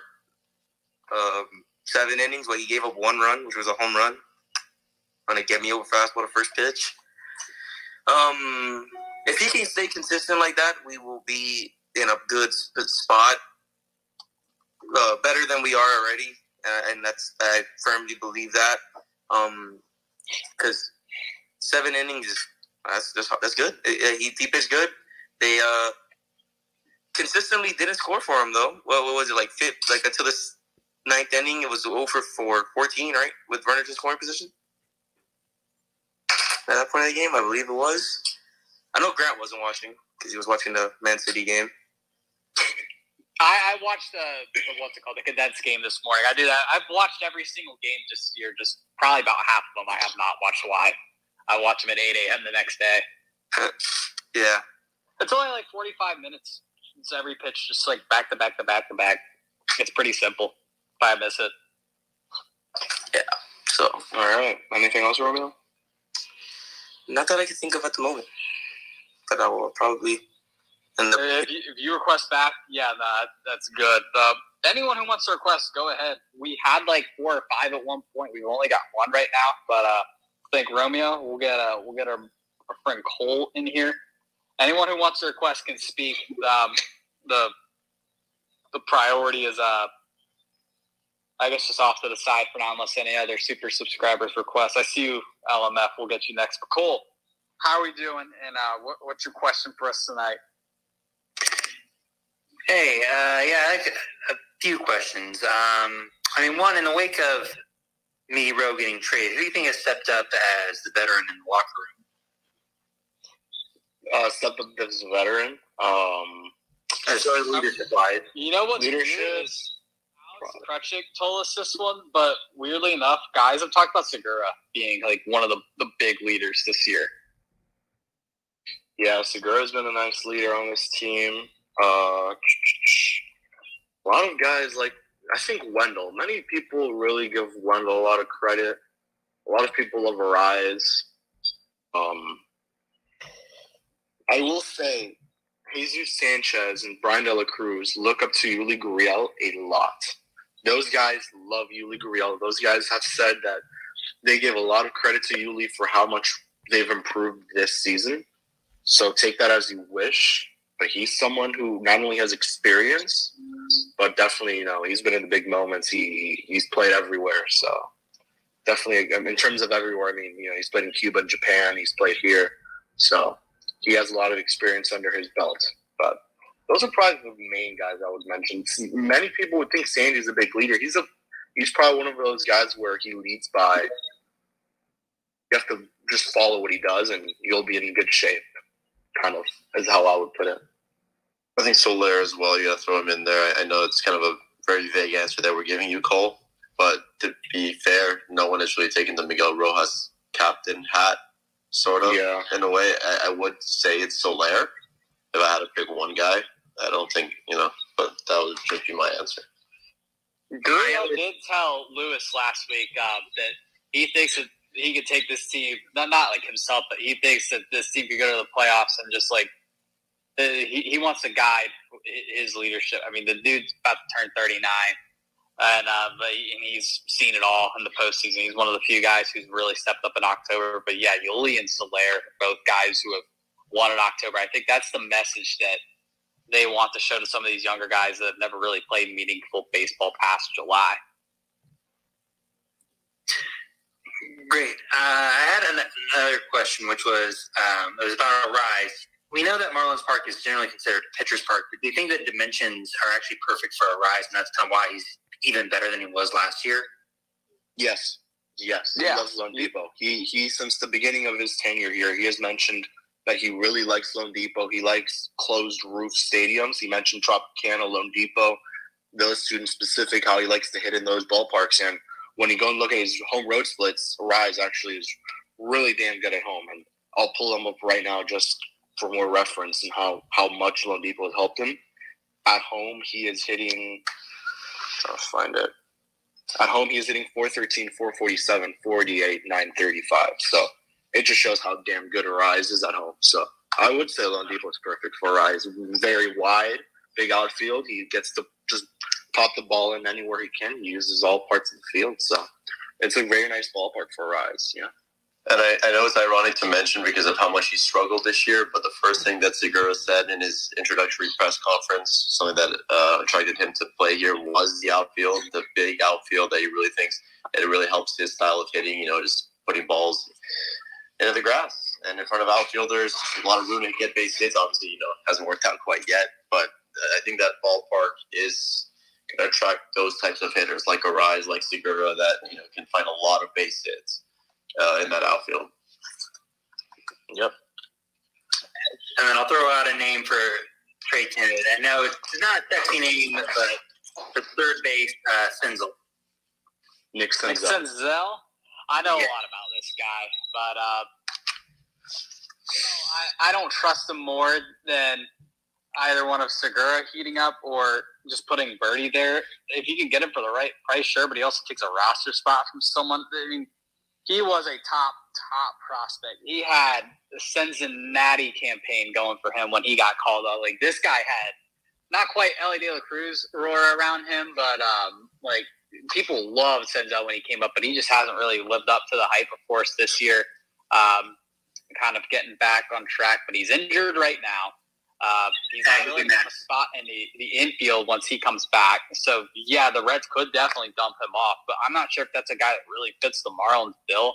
I think if they're going to go for someone on the left side of the infield, it'll be someone better than that, someone who can solidify and start, because they just have too many guys right now that aren't like set starters. Would you guys agree with that one? Unless Segura, of course, gets it going. But yeah. I just don't think Senzel taking a roster spot from someone is something the Marlins would do. Yeah, that's very well put. They do have, in combining both the Major League roster in the IL and in AAA, they do have a lot of these infielders, and just not a lot of them that they feel confident in being an everyday guy moving forward. They have Arise, that's going to be an everyday guy moving forward, and Jazz would be an everyday guy if he wasn't an infielder, but he's taken so well to center field that now you don't know. That whole left side for the rest of this season, there's still it's just a limited upside with all of them, from Birdie to Wendell to even with Amaya. It's still a big question.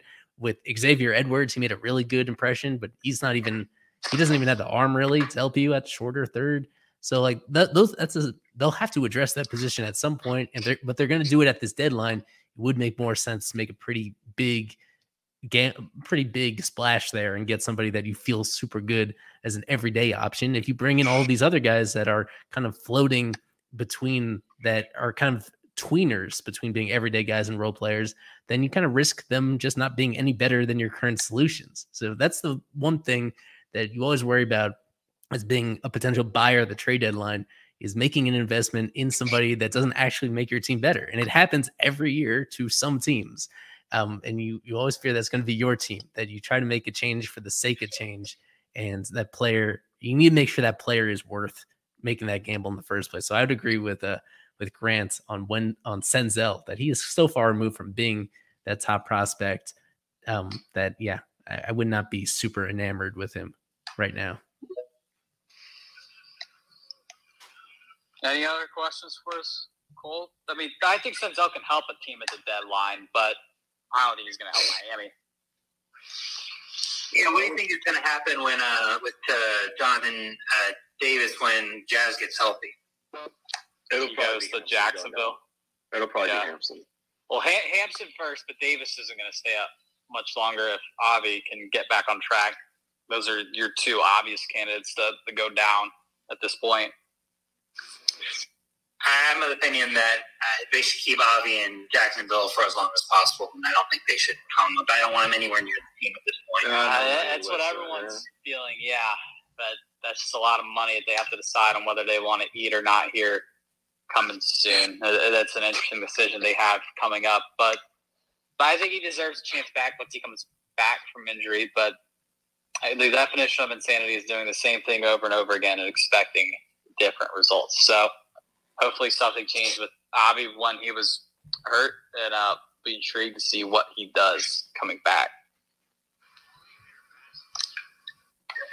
How would you feel about parting with Trevor Rogers as trade bait? Because I feel like I'm a little on the lower side with him now, especially because I don't feel like he's really regained anything since that injury back in, I think, 21. It would be selling low on him, for sure. Yeah, it would be selling low. I mean, right now it's kind of hard to part from him. He also has minor options, so if you want to keep him down, you could keep him down, but I don't know. Right. No, I agree with what Kevin said, but I would, what was the word I was looking for? I would feel a little more comfortable how exactly I would feel about trading Rodgers once we see a few more starts from him, because he started, 4 games, started the season, a lot of meh in there. I think we need a larger sample size, but the guy just hasn't been good since he fumbled that Rookie of the Year race to Jonathan India back in 21. Any last questions? I'm good for now. Thank you, guys. All right. Yeah, thank you. Thank you. We will we'll bring in good friend of the site, Loud Marlins fan, in here. He is indeed a super subscriber, big supporter of us. How's everyone feeling this evening? Pretty happy. It was another win. 8 games above 500. It's freaking amazing, isn't it? Okay, so a couple things I want to hear your points on.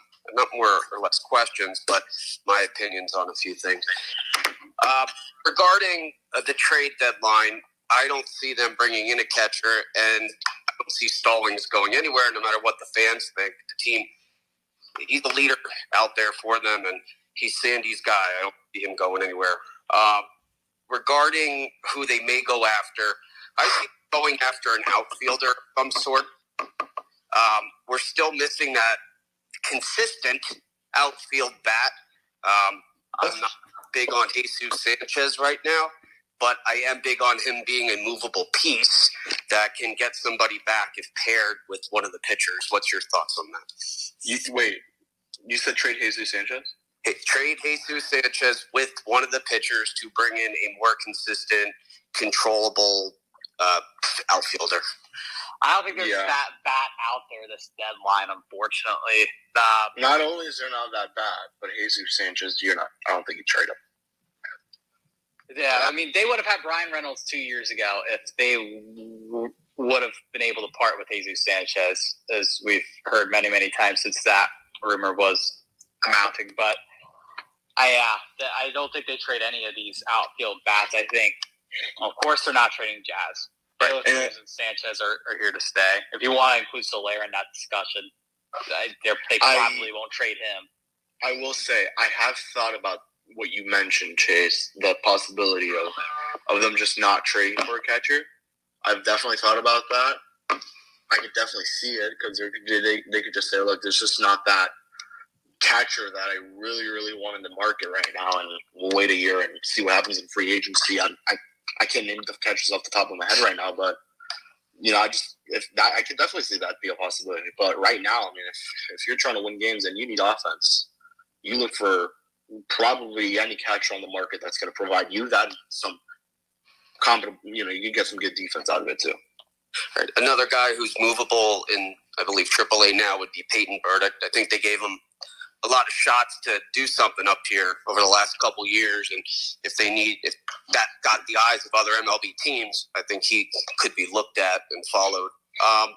For better or worse, usually at the trade deadline, teams are going after bullpen help. With the way our bullpen is structured and the guys that are down in AAA and AA, I don't think that's something we're going to need. So, and then I turn my focus to shortstop. And I think they're big on Amaya. That's why he's the future. That's why they traded Miggy Rowe for him. So I just don't – I'm trying to look around the league, see where they would go. It's even hard. It must be harder for you guys. I don't know what they're doing. I don't see a move that makes sense right now, this far out at least. Oh, 100%. That's what's making this deadline really, really hard. Yeah, sorry, but that's what's making this deadline really hard is a lot of the clear-cut sellers, they just don't have a lot to trade with. I know the White Sox are tantalizing a lot of people because you have a lot of sexy names in there. Luis Robert, Yohan Moncada, Tim Anderson, Manny Grandal, those pitchers, of course, Giolito and Cease. There's a lot of attractive names on the White Sox. People were so in love with just a couple of years ago when they won the AL Central. They looked like that. They were potentially not going to be a dynasty, but they were going to be a force to be reckoned with. A lot of these guys just aren't what they were. The Royals don't really have anyone you can go trade for that makes sense for the Marlins.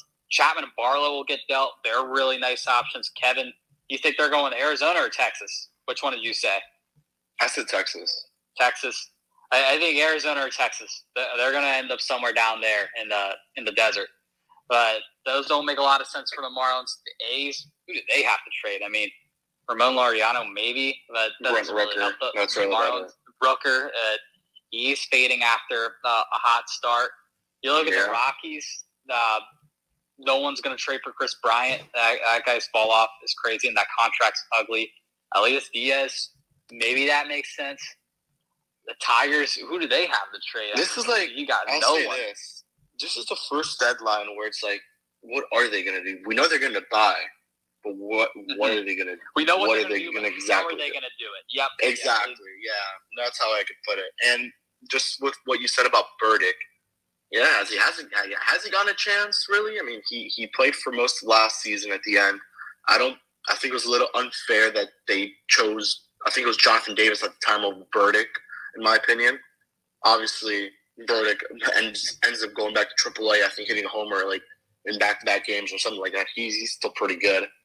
Is he tradable?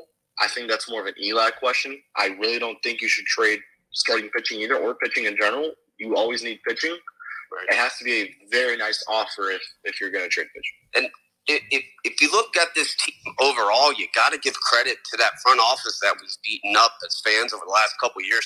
They've put together a deep team when healthy. I mean, you're talking about when they're picking up Davis. Now you're like, okay, what outfielder are they going to send down when Avi comes back? And will Avi be good if he plays like they wanted him to? Right, that's an upgrade on its own around the deadline if he comes back. So that's great. Jazz coming back, that's great. It's just a really deep team, and you're about to have a problem of having 7 starting pitchers healthy, and that any other team in the league would love to have. With that being said, everybody listening right now, you have to go to Fish on First and super subscribe for $3. This team deserves it. Go out there and do that for them. Thank you guys for your time. 100%, man. That was very nice. Yes, thank you, LMF. I did want to touch on quickly the Peyton Burdick idea. Kevin nailed it, that he really did not get much of a chance this year. He struggled pretty badly those first few weeks, and then they made that surprising Jonathan Davis trade, and then that Jonathan Davis trade looked like a stroke of genius when he had that Coors Field series.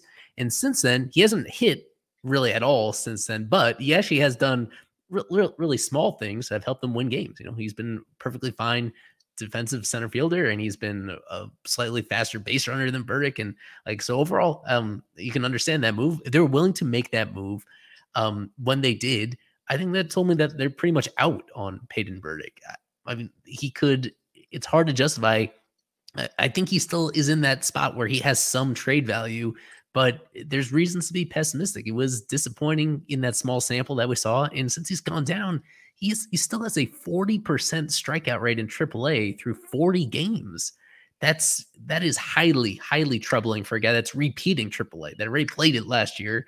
And this year, even though he's hitting more home runs and the overall production is good, like there's just way too much swing and miss that I was wrong about. I thought he was going to correct that, and he has not done whatsoever. So for a guy that is now in his age 26 season, like he has a little bit of value left, but he's pretty far down now on this outfield depth chart. They're not clamoring to bring him back once Jazz is back. And I think I wouldn't really totally fault them for giving Avi one more test drive rather than Burdick. I don't know if you can justify having Burdick playing regularly over Avi in a small sample, because they kind of the similar deficiencies. So with him, I think this would be an interesting opportunity to deal him and get something. He's just not going to be the centerpiece of any sort of impact move. I agree. Yeah, Avi Garcia was playing pretty well until right before he got injured. And I'm going to go back and just look at this from Cleveland until Chicago. He was doing all right. I mean, it was better than nothing. So, if he can even be a shell of himself, that would be such a victory for the Marlins. We all talk about him as a negative asset. If he becomes not even a negative asset, you know how much that helps the Marlins? They have so many options in the outfield. You have a 2-week stretch where Jesus Sanchez isn't hitting. Okay, you start De La Cruz, Jazz, and Avi. Or if the vice versa, De La Cruz is in one of his cold streaks, you just put Sanchez in there. You have that Sanchez De La Cruz playing a platoon with Avi and Jazz, and that's as good as it gets. But it's more of an if there than a when. But then again, we'll have to see. I brought Sharif in here. He's been requested for a minute, and we'll get to his question. So, Sharif, how are you doing tonight, and what's your question? Good evening, gentlemen. Yeah, a lot of great things have been brought up tonight. Once again, I appreciate you guys for the coverage on YouTube and here on the Twitter space. A couple of things, and then I want to hear you guys' take on it. I think Loud touched on, kind of stole some of my thunder. I think I started to think, well, why don't we think in the aspect of we're loaded? And Kim Ang has actually done a wonderful job. I don't know the fallout between Jeter and the front office, but we can see now Kim Ang wanted to bring hitting in. We're 7th in hitting, right? Scoring runs, we're way above average. Clutch hitting, they're saying it's aloof, that we're 15-2, 15-4, or something like that in 1-run games. I think it'll be an awesome thing to have Jazz, Avi, Jesus, and De La Cruz platoon. And think of it this way. It's a great problem to have when Jazz comes back. You can send out either Soriano, pitcher, Hampson, outfielder, Davis. You can send him down. And Avi can actually be the platoon that Hampson is now. So I think this team has a wonderful problem of too much talent. And I think of it this way, even if Sandy was average, we're 10 plus games above 500 right now. So we may be, some of us would be looking for an opportunistic catcher or another bat coming in. But I just think that even with Avi batting his 260, 270, if he can come around and be the platoon that Hampson is now, and Jazz comes back healthy, obviously we don't have any more pitchers who's going to come back healthy to us. But if Cabrera and Braxton keeps it up, I can only see wonderful things coming up to the deadline. Now, I think, what about selling for the future? Because I think you're not going to keep around, Hampson or Davis or even Avi if he continues to struggle. So I can see us making a move for the playoffs and actually retaining what we have and selling off talent to help some other team and gaining future prospects. What's your thoughts on that? They won't sell. It's not going to happen. This is such a big year for Kim Ang, and you touched on it. Kim Ang's done a very good job, but this is still a prove-it year for her. This is the last year of her deal. She has to make a splash at this deadline. Because if the Marlins need to go under another rebuild, they're not going to let her lead it. I don't think. That's what I've been led to believe. I doubt she would lead a rebuild. This is a big prove-it year. They're going to go sell it, or they're going to go buy at this deadline. They're 8 games over 500 for the first time since 2016. That was 7 years ago. None of these players are on the roster now. We're there for it. And this is a new era in Marlins baseball. Not really a new era, but this is just different. This is a year where it feels like the Marlins can really go do something. And no, you don't really still have any pieces. Maybe the guys who only have a few months left on their contract, yeah. Maybe you go trade Garrett Cooper. Maybe you go trade Joey Wendell. It depends on what they can get for them and how they can fill their spots in the lineup. But absolutely not. No, they won't sell unless they really implode big time. If they end up maybe like a couple games under 500 towards the deadline, then they will. But that would take a massive, massive collapse, and I don't foresee that happening. And another thing with Jazz, I wonder if he's watching what Brett Brown is doing with the other hitters, because I can see the Jesus balance is changing the box, which is making him hit the ball opposite field.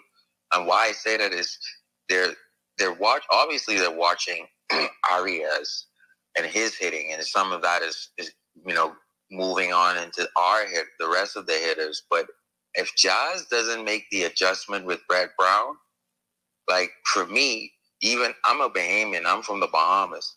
If Jazz doesn't learn from Brett Brown, the hitting coach for the Marlins, look, I'm gonna be done, because the sacrifice made is okay. You have a Ken Griffey swing. Everything is an uppercut. That means you want to put everything into the seats.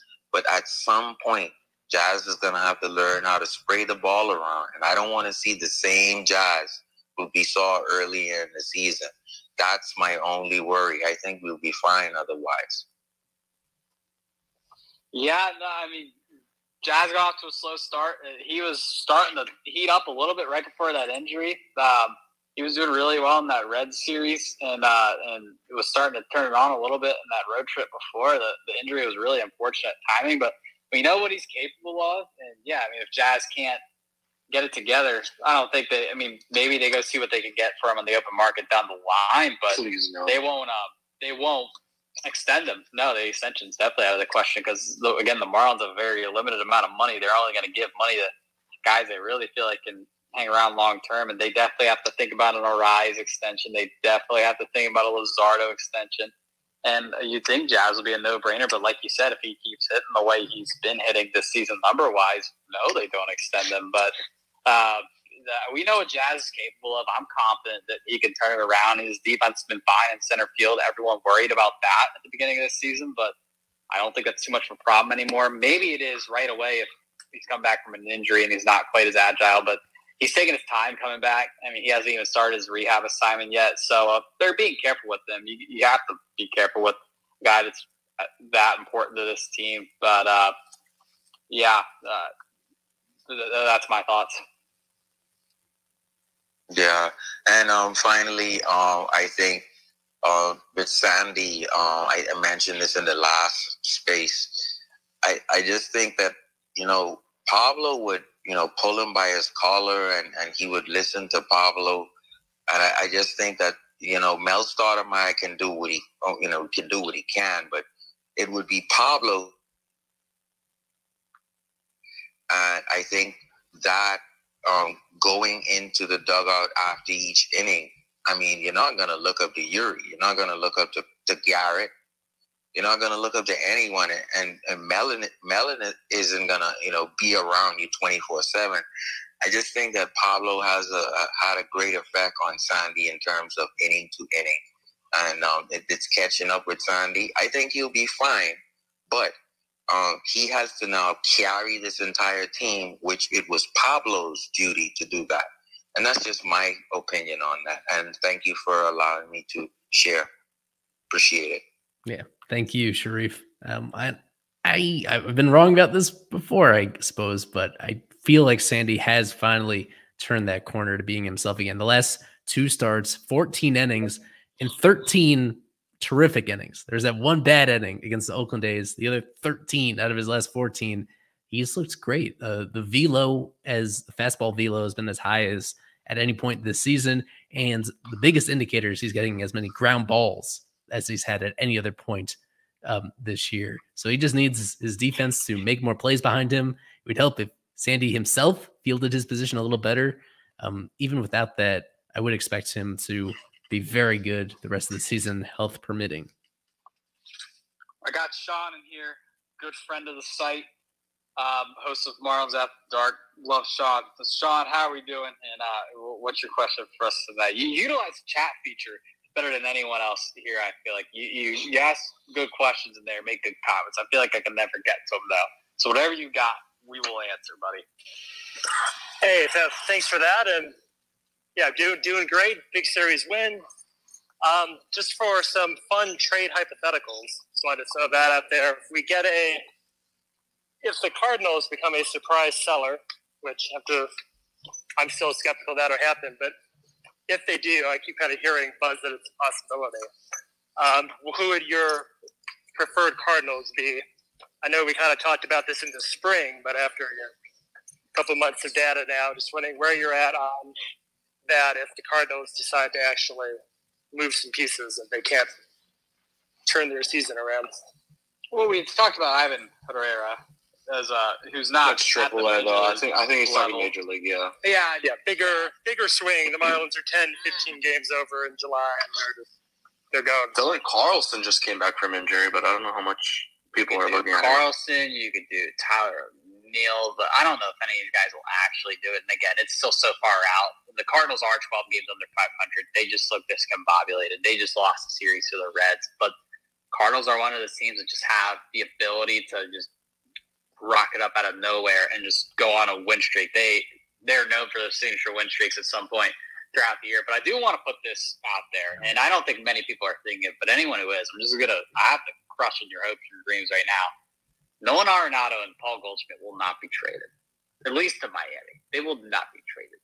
So they will not be traded in general, Grant. Yeah, they will not be traded in general. Please don't. Yeah. No, highly doubt that. But the Cardinals starting to get limited really at options. They put a lot of money into different guys, and there was a lot of guys in their system that they were really committed to. And just like Jordan Walker, who's starting to heat up finally after having to go back down to AAA at one point. But they're in a really weird spot. You would think the way they've been playing so far this year, they would be textbook sellers, but they're in such a weird spot. We'll have a clearer answer on them in like a few weeks, I feel like. But what wish list lies from their roster? Let me look at their roster first off. There's not like much. I'm forgetting a name. Well, who would you say, Sean? Well, I wanted to throw one out there pretty quickly. That would be a substantial deal. Tommy Edman, who is he's a couple, no, just 1 year removed from being, he was a like sabermetric darling last year. His defense rated super highly, and even though he only OPS like 725, it was his base running, it was his high rate of doubles. Like last year, under the hood, he was like immensely valuable to them. And he has that rare versatility to play both the middle infield positions and center field. It's like if Garrett Hampson was any good, but also he does things. I feel like we've glossed over John Birdie, he's a perfectly adequate utility guy. I don't feel like he's an essential part of this team for the rest of this year or moving forward, despite being the reigning major league stolen base champion. Like Tommy Edman is such a better version of him. And yet he's somebody that, because of the Cardinals' riches on the position player side, like I think he would be available if the team is doubtful to make the playoffs. If they're doing like a soft sell at the deadline. With Edman, he has 2 years of control beyond this year. He's making a decent amount of money, but not like a prohibitive amount for the Marlins. It's $4 million this year. And it'll probably be like $7 million next year. And then he has 1 more year of arbitration after that. It would take a lot to get him, considering how good he was last year. But the reason why I think he'd be available is because he's down a little bit this year, but yet like the ability to play center field.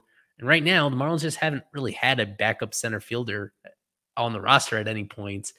When Jazz has been that you really like, it's been just this rotating cast of Hampson and Jonathan Davis, and they faked it with Jesus Sanchez there for a game in this past series.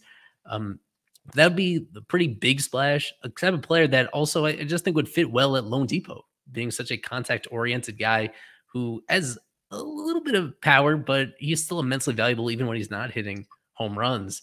So Edman would be one. I don't know how they make that work without giving up a major league starter. And I said earlier in the show that I'm pretty firmly against them giving up anybody that they need to make major league starts for them the rest of the season. So I don't know what the fit would be. I don't know how they would give up sufficient value without like compromising their pitching staff. And that's kind of why the Cardinals are in it for the first place. The Cardinals need long-term moving forward. They need to figure out their starting rotation. So I don't know if it's going to align during the middle of the season, yet he's still a guy that I have my eye on. I think that's I'd like to see them try to find a fit there between the two teams around Tommy Edman. You know how cool Brendan Gorman would be? I know it's not going to happen, but you know how cool he would be on the Marlins? Nolan Gorman. I mixed up Brendan Donovan and Nolan Gorman. They were right next to each other on the roster. So, no. Gorman would be nice, but that's not going to happen. That's part of their future. I like Brendan Donovan. Yeah, he's good too. They got a lot of those like lefty bat guys. They can play anywhere. Yeah, they need Miami needs lefties. Brendan Donovan, a little down here, but he's fine. That could be a buy low guy, but then again, they have too many guys in the infield that are worthy of a roster spot, and then the ones who might be treading that aren't, they just won't get rid of. AKA Gene Segura. Who's the name you're looking at though, Sean? Since you're asking us this question, Eli said it. It was Edman. Okay. Yeah. All right, that worked out. Put it much more eloquently than I was going to do while walking the dog. So, thanks. Cheers, Eli. Hey, Eli probably you need Eli to walk in the dog probably. That's later. If we go on any longer, we'll get Eli a cameo from walking the dog. What other names are you thinking of that we haven't thought of? Because we haven't even like really looked at the Cardinals yet. I feel like we just keep staring at the same teams and are thinking, who do they go get? One thing I'm wondering, this is outside the box, since we've probably hit on, if they do something a little different to upgrade, since there aren't a lot of stars out there to grab, do you think this is a team that would consider like adding to the bullpen? Like the bullpen's been great, but do you think they would go outside to add some one of the flashier relievers of the deadline? They always say teams can never have enough relievers. You think they would go outside or bring it? I think they maybe inquire, but they probably get outbid. Not even that. I just think they're like, I like what they have at AAA, and not to be Carver, but I think they're pretty set at their bullpen right now, and the depth that they have going down to AAA, and maybe even, I don't think their AA pen is that good this year, like it was last year, but AAA, I do like some of the guys they have, not only experience, but just quality of player. But, I mean, if you go out there and get, I don't know, and I know Eli said no to this because I asked this in the group chat, but if you get a Chapman or a Barlow, I mean, your bullpen is probably one of the better ones in the National League East. Although it is right now, and I think, I'll stick by it. If it ain't broke, don't fix it. Yeah, I agree. You know how we mentioned this earlier this week too. You know how funny it would be if they got Chapman after all the stuff that happened? That'd be funny. It would be kind of funny, I would admit. But I think they're good right now. I'm like, well, with Chapman, I think since you threw it out, can I just ask if you guys heard anything in the offseason? Was at the end of the day with not getting Chapman, was it more about money and being happy with what they already had, or was it more about career? Because one of those things isn't going away, and one of them, maybe the opinion changes if you're. I know why, but we don't have to dive too deep into it. No, well, I was told the reason was that Miami only offered $1 million. That's all they wanted to offer him, $1 million. Kansas City came in with $3 million, and that was it. And I was confused because it was clear that Chapman would have preferred to come here. He would have much rather preferred to come here. But for some reason, these players, he's already made all the money in the world. He had an $80 million contract. So to still choose Kansas City solely based because it's $2 million more really confused me. But I was told that was the exact reason, was that and obviously the only one in $1 million. A role in it, guys. I'm joking. Yeah, I refrain from commenting on that. I do love Chapman. He's one of my favorite players ever. But what Isaac threw out, it's a really interesting play. But $2 million is $2 million. I can't blame someone for taking the money. I get he's already made his money, but in an industry where you can really have anything taken from you at any second, like you got to go secure your money. So I don't want to. Well, I mean, they're not going to take his money away no matter what happens. He's made it. He's made all the money in the world. Yeah, I at this stage in his career, wouldn't you prioritize one, not only being with a better team, but two, being where you live and a much better city in Miami? But apparently to him that wasn't worth $2 million. Yeah, it's crazy. Everyone's different. I would take $1 million to live in Miami over $3 million in Kansas City. Me personally. Yeah, just knowing the type of human that he is, ego, I'm sure, is part of it. It's like, hey, my name is Roldis Chapman. It's not going to be on a $1 million contract. It's probably a lot of ego, too. So. Well, he probably won't be on Kansas City pass. He's going to be on a contending team very soon, so yeah, he'll have a chance to win. He might be living down in Texas or Arizona very soon. So, but I don't think Miami goes for him or Barlow. The name that might get thrown around at the deadline is Class A. I think Arizona gets him, actually. Eli and I talked about it earlier. They need a shutdown closer. That's like one of the few things they need. I mean, that's their guy. Class A is almost as good as it gets. Yeah. This is going to be a fun deadline. Why would they trade Class A? They're not totally. I mean, it is a weaker division. I guess it depends on what happens, but Cleveland's made some weird trades in recent years, like some really weird trades. So I wouldn't be surprised. Yep. Yeah. They're probably more likely to deal Beaver. Yeah. Just to underline where we are with this Marlins bullpen, it's a really deep bullpen, and the upside is pretty good. We need to mention how good Tanner Scott has been lately. Yes. And it's not even lately. It's a pretty big sample now. For the majority of this season so far, Tanner Scott's been amazing. And Andrew Nardi is like right there with him, where it's a little bit less swing and miss, a little bit more soft contact. And both, the way that those guys have really surpassed expectations, the way that Puck has completely lived up to expectations, there's been a lot going better than wrong for this bullpen to this point. I feel like they could be in the market for one. I think basically every team could use one new shutdown reliever. There's guys out there that would obviously improve the weakest man in their pen. And you can never have too many of those arms. And there are interesting guys at AAA. There's Archie Bradley trying to resuscitate his career and performing pretty well, but with less like high octane stuff than he used to have. And then there's just how much you trust these prospects that are really exciting, but haven't proven themselves. The two that stick out being Anthony Maldonado and my boy, Sean Reynolds. Sean Reynolds is one level away. But you just don't know how they're going to translate. Even though I like both of those players, to think that they would be improvements over guys that are currently in the pen, that seems like a stretch. So I wouldn't be shocked if they go out and get one reliever as things go on. It depends on the health of their current guys. If they get Matt Barnes back and everybody is healthy, there's just not that group has been so good, especially in terms of the high leverage situations, today being an obvious exception. So we'll get a little closer. The question is how well do those like middle relievers hold up? Is Brazoban going to break out of his slump? And is Matt Barnes going to show that like his last appearance was injury related? Yeah, we'll see. If things go really badly for the guys that are kind of in the soft middle of the pen, then they look to make a move. But they don't necessarily have to do that the way that a lot of these other contending teams feel the pressure to do that.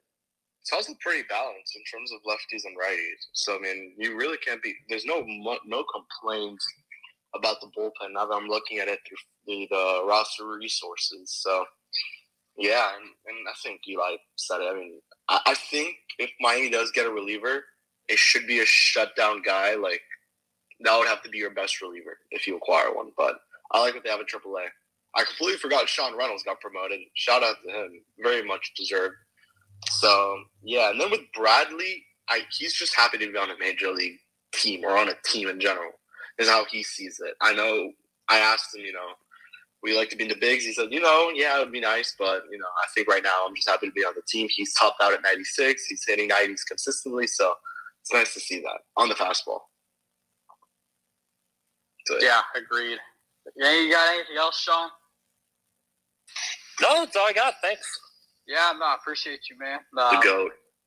Yes, sir. If you don't watch this podcast, Marlins After Dark, if you're looking for something to do at like 10 o'clock at night, it's a fun one.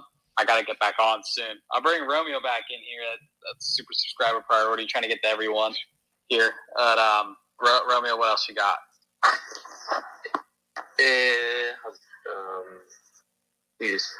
Somebody, I don't know, I know that they're trying to win, but you can never not bolster up your farm, right?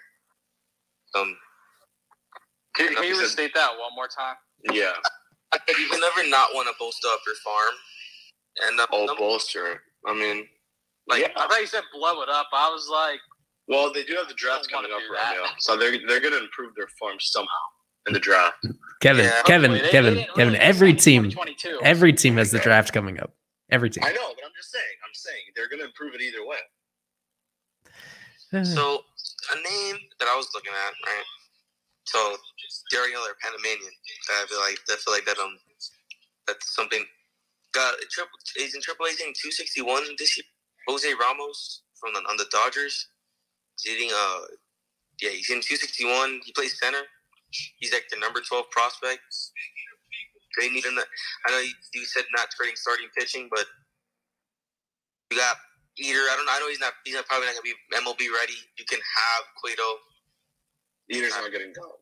Right now. No, I'm not saying Cueto's getting dealt. I put it in quotations that you have Cueto because he's saying Eater's not. I said Eater. Oh, if someone wants Cueto, they will deal him, and someone might because he's only on a 1-year deal, and they wouldn't have to really commit to that much money. And Kevin, you don't know that Eater won't get dealt. I'm pretty sure he won't get dealt. You're likely going to lose Dax Fulton for a very long time. Yeah, I get that, but you have Meyer who's hurt. You have Dax who's hurt. He's the only one of value that you could trade. It's not impossible they don't trade anyone. I don't think obviously, I just don't think he will. I really don't see it happening. I was just saying in general, if you were to trade for someone like that clearly has MLB, like not MLB, like he got up, I believe, to the Dodgers. Didn't play, he got sent back down. He was just like a filler, like Jeter Downs did with Washington. That they called him up and he was just sitting on the bench for like I believe it was like 30 days. He was on Washington. Yeah, I forgot that.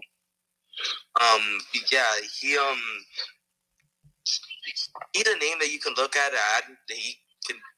He has a little bit of power.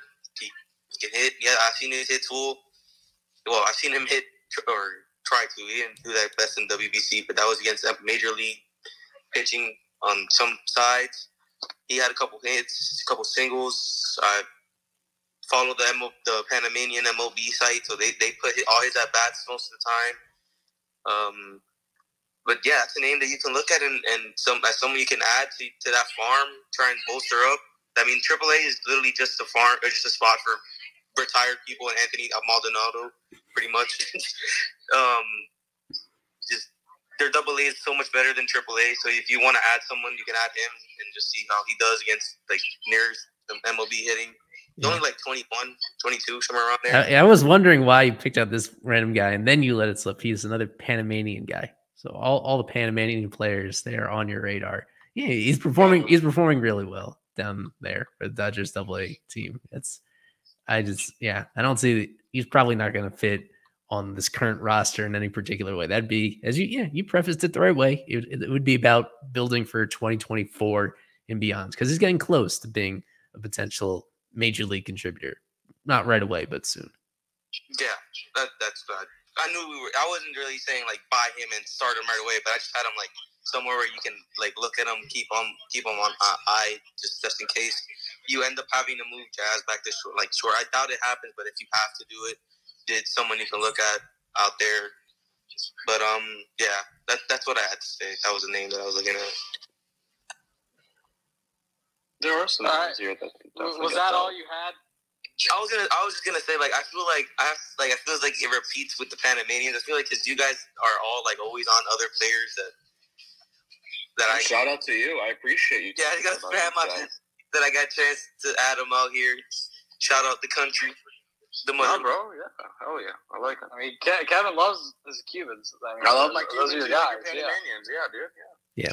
We all have our subliminal biases, and you need people that have other biases to straighten you out sometimes. Speaking of biases, I requested Alex Carver come and speak. What's your bias, Eli? I don't think you have one. I try to be as well-rounded with my evaluations as possible, but I have to admit I had not paid much attention to Jose Ramos until Romeo brought him up. Eli's bias are former hitters that are now pitchers and Colombian corner outfielders. Yes. Ramirez or Sean Reynolds. Otherwise, Eli just doesn't care enough about him. I still understand why we got rid of Harold Ramirez. I was so mad when I found that out. I'm not gonna lie. Yeah, he ran like Starling Marte. Oh, it's something that we never really discussed. I was actually going to tweet this out. Is how poorly Starling Marte has been, and a couple of years ago it was so unpopular that they didn't, match the Mets offer, and that would have been a disaster. Right now, it looks like I'm sure he's going to be a little bit better, but he has been god-awful for the New York Mets, and I did not expect that. Yeah, I like that you brought that up because I feel like that's kind of gone unnoticed. I follow a lot of Mets fans for whatever reason that they complain about him every single game, and yeah, it looks like age is catching up to him. There's just a lot of guys on the Mets with that problem right now. I mean, money can only get you so much, but I'm just glad that Miami did find a deal for him that worked out. I mean, that was a plus trade. Yeah, that was the guy that I was so surprised that Luzardo was able to be acquired for Marte. Well done on Kim Ng's part. But she's really good at that too, and with the Arise trade as well. Like I looked back randomly at the Fish Stripes archives the other day, and I saw one of the official news updates back from like January, and one of the bullet points was teams that the Marlins are out on Luis Arise. Damn. I'm sorry if I cut out there. My AirPods just died. I did not realize it. Oh, maybe you got your hand up. What do you got? I just brought up a name, and it wasn't a name. It was a question, and it just literally blanked on me right as you called my name. All right. Hold that thought. This is my guy Specs here has been requested for a minute. I want to get him in. I have a promise to get to as many people as possible. So we'll get this gentleman's question here. He's loading in. All right. How we doing? Hey, how you doing, guys? First off, you guys are really helping me out with my road trip right now, so I thank you guys for being on. Well, of course. One thing, what do you guys think about going back to the whole Burdick thing. What if we trade Burdick for Estuary Ruiz? You know, he's he takes advantage anytime he gets on base. Familiar with the name for sure. He's been good for the A's so far, but I don't think it's a deal they would be interested in. Yeah, those are not equivalent players at this stage. Yeah. I do like Estuary Ruiz. He's gotten off to, I think he's proven he has kind of exceeded expectations so far as a rookie. He is leading the majors in steals. He is, he gets on base. He does things on base. He's a legitimate defensive center fielder. He is many multitudes more valuable than Burdick is. So, the A's just made it obviously a big deal to get him in the first place, and that Sean Murphy 3-team deal. So I cannot imagine him being available. I can imagine almost everybody else on Oakland's major league roster being available, but not him. And if he is, it would take a lot more than Burdick to get him. You know who I do like on Oakland is? Let me see if I am going to be speaking correctly here. Ryan Noda. Ryan Noda's pretty good. First baseman for the A's. Gets on base at 401 OBP, 148 WRC plus. This is already in 61 games played. He's pretty good. Walks at a 19% rate, but strikeout rate's at 32. So take that with a grain of salt. So that's a fun name. If you're looking to replace first base easily, Ryan Noda, who is only 27. I think you'd be more likely to see that in the offseason, though. But, he could play a game in a Marlins uniform down the road. I've seen his name for a while now, and I just wanted to throw it out. Not as, nothing significant, but just for fun. I've been keeping tabs on him for fantasy reasons, not for Marlins reasons, but I wouldn't be surprised. Thanks for telling me. Yeah, you should go take a look at that. We lost specs. But, it was a good question. Troy Ruiz, he's been nice. I like Ruiz. Yeah, he's cool. He's a cool guy. Yeah, I'm sure you guys all noticed, this White Sox series, what a fun series it was, obviously. But if push came to shove with the White Sox and things go really poorly, holy crap, they have some serious heat coming out of their bullpen. Every freaking guy that came out of that pen this weekend was just throwing darts, whether it's Kelly, even though Kelly looked, really bad. Everyone that came out of that bullpen seemed to throw 100. They had a couple lefties, Bummer and Crochet. From the left side, they throw gas, too. And I would really hope Miami would give them a call for about a couple of those guys, because you got to assume some of them would be available if things continue to go poorly for them. Right. Somebody to shout out that finally had a bad outing today, Kenyon Middleton. I remember when he came up originally with the Angels, and there was hope that he would be like a late inning, high leverage reliever, and he closed some games with them back then, but then lost his way due to injury and inconsistency. And now he's prior to today, when I think he had 2 home runs today. Prior to that, he had been amazing for them. He's a pending free agent, so he's somebody that would be available and just wouldn't cost a whole lot to acquire in the first place. That's the kind of reliever that maybe even though I don't think it's a big need at the moment, it might not even be a need at the deadline. That's the kind of guy where from the right side, to get some more velo in this pen from the right side. That's the very particular lane where maybe they could look to improve, especially if somebody like Brazaban doesn't get his stuff together. Kenyon Middleton is the one in particular from the White Sox pen that I like. All right, a lot of Marlins fans got his hand up, brought him back in. We'll get him, and then we'll get Romeo. I guess Romeo remembered his question, but LMF, what we got? Thanks for bringing me back in. I was messaging this to you guys. Any word on Rich Rodriguez? Is he still with the organization after that minor league deal? He's in Jacksonville. He's there. Is he doing all right? I don't know about that, but I saw him pitch when I went to Jacksonville once. And how did he look, Kev? He was all right. And nothing crazy. Nothing like saying I want him in the big leagues. And the other question I had, what about Bart, who was just sent down in San Francisco, catcher? Joey Bart? Yeah. I don't know. 5 years ago, that would have been such an attractive option. I remember that was a name for a big deal. Yeah. That was mentioned. He was supposed to be the heir to Buster Posey's throne. Yeah, but not 5 years ago. Less than 2 years ago, when Starling Marte was on the market, people were dreaming. They're like, "Oh no, there's no way they would get Joey Bart for they dream." It was way out of anybody's imagination. There was still all this hope that Bart was going to be that successor with the Giants, and now he's just been a disappointment kind of on both sides of the ball too. He hits better than a decent amount of catchers, but a lot of it is just home run or bust. and defensively, he has kind of fallen short of what everybody thought for him. So I like him more than Stallings. So the question is whether they actually think they'd be willing to put him. If you're going to acquire him, I think he's somebody that you'd want to put in that backup spot right away. There's just nothing more for him to learn at AAA. He's had his opportunities. He's now played in parts of 4 big league seasons. So he's at a stage where it's getting pretty close to sink or swim time for him. I think he's a better fit for like a team that has lower expectations, just because, yeah, there's pretty high bust rate at this point. What is it that he's really, really good at? Is it blocking or what is he's like number 1 at something defensively, right? Art. Of Fortes. He's number 1 in blocking. No, I know he's number 1 in blocking. I could have sworn Bart was like good at something. I guess not. Okay, carry on. And my last point before I sign off for the night. Everybody go super subscribe right now to Fish on First. These guys deserve your $3 a month. Take care. Good night. Yeah. Thank you once again. By the way, Isaac was right. He is 100th percentile in framing this point season. It is a pretty small sample just because he's been hurt and he just got demoted. So it's a small sample, but in a small sample, he's getting a high percentage of those borderline pitches. All right, Romeo's got his hand up. Oh, Carver's here. No, all right. Well, let's get Romeo's question quickly. We'll do the little minor league thing with Mr. Alex Carver. Alex Carver, but that question I was the DSO and the SDL started this week. Mm-hmm. Yeah. They had what? It was 6-11, right? I don't remember if you guys talked about it, but how is that guy doing? Who? The dude that's 6'11". He's a hitter. Oh, he's not a hitter. Is he a hitter or a pitcher? I believe. Pitcher. This, what?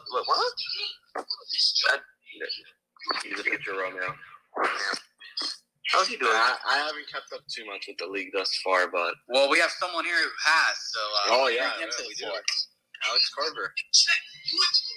I don't know anybody who's 6'11", so that's news to me. But there's a lot of tall guys in those lower levels. So that's how I can answer that question, I guess. You guys were talking. The only thing I have, you guys were talking about guys who are forcing their way up, and somehow Richard Rodriguez got mentioned, which I don't know how, but that's fine. What about Xavier Edwards, who just hit his first home run for Jacksonville? Does this guy have a route to be with the Marlins again, or no? Injuries, yeah. I mean, here's the thing with the Marlins. Eventually, guys who perform so well, they just knock on the door. Recently, I feel like the Marlins have given him a chance. You saw that with LeBlanc, your boy, right, Alex? Yes. I do like Charles LeBlanc, yes. Yeah. I mean, like the Marlins will reward good play in the minors to at least see what they have. I don't think it's a foregone conclusion. I don't know. I don't know if you're just bad about Brian Bullock. What I will say, we're talking about Edwards. They're in a fascinating spot with him where I think he's a better player than Garrett Hampson, and he does have. It's an awkward positional fit because he just started learning the outfield and only in center field, and then defensively they have playing time to go around on the left side of the infield. But he plays the positional fit isn't really there at this moment when it's only second base and center. And I feel he could still have value off the bench and in certain like platooning situations, getting him a start at those positions and get value from it more so than they're getting from someone like Hampson. But anyway you slice it, it's going to be really limited playing time. So if they keep him at AAA, then he could get everyday playing time. It's just realistically, is his ceiling going to be an everyday player?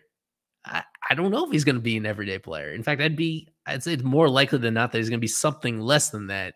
They're in that situation where you get more playing time down there, but what is like the realistic end goal for him? And if that realistic end goal isn't like much more than a part-time utility player, then maybe you'd rather have him be a utility player in the big leagues right now and be incrementally better than somebody they currently have on the roster in Hampson. I kind of lean towards the fact that I'd rather have him on the roster right now, even though it's unconventional, even though that's not usually how you want to handle a prospect.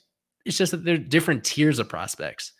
And he's not a guy that I think necessarily, I don't think you need to bend over backwards to wait for an everyday playing time to come up in the big leagues, because it might never come up for him. It might not even be worth the trouble. You know, he does some things well at the moment. And yeah, so if you want my opinion, I think I'd rather have him on the big leagues right now than Hampson, but I honestly can't. I don't feel too strongly either way, because I understand for somebody that's still so young and still 23 years old, like holding on to the possibility that he turns into something bigger than a Hampson type.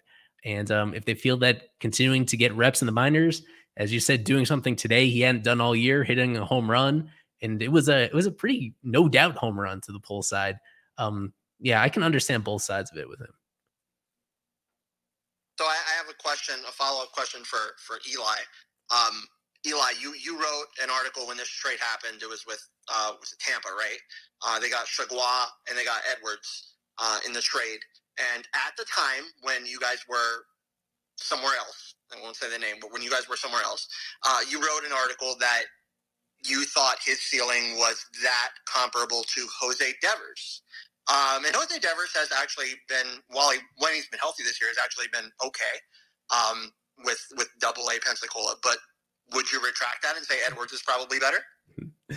It's interesting. I really did say, I'll have to go back and double check. I believe you, though. That's an interesting comparison. I think it's just the same limitations where if he's not going to realistically play shortstop for you, and he's kind of limited to second base, and you still don't know what he's going to be in center field. And I still think, despite I think there's still these pretty strict limits on his ceiling because of the lack of power and because of the lack of, you don't know exactly what you're getting from him defensively. That was a little harsh, though. I would have to say that overall, overall he has exceeded those expectations I've had. So yeah, so maybe I was a little harsh on that. Yeah, I don't think you directly compared him to Devers, but you mentioned him in the same sentence. So in the article, so I was like, wait, I wanted to ask you that question, not to drill you or anything. I just wanted to ask you that question. Anyways, the only other guy that I'll mention from the minors that I think needs his chance in the major leagues is not Richard Rodriguez, but Archie Bradley. I think Archie Bradley should be on the Marlins, but there's just really no room right now in the bullpen. This bullpen's been really good. It's been one of the strengths of the Marlins team. Nardi's been really good.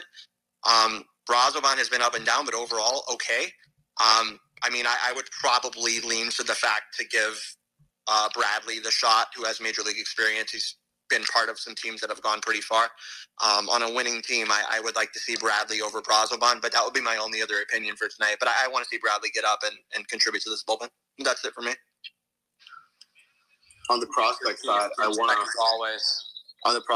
want to shout out Dane Myers. That guy's been playing. Oh, yeah. I believe he had another, was it an inside the park homer today?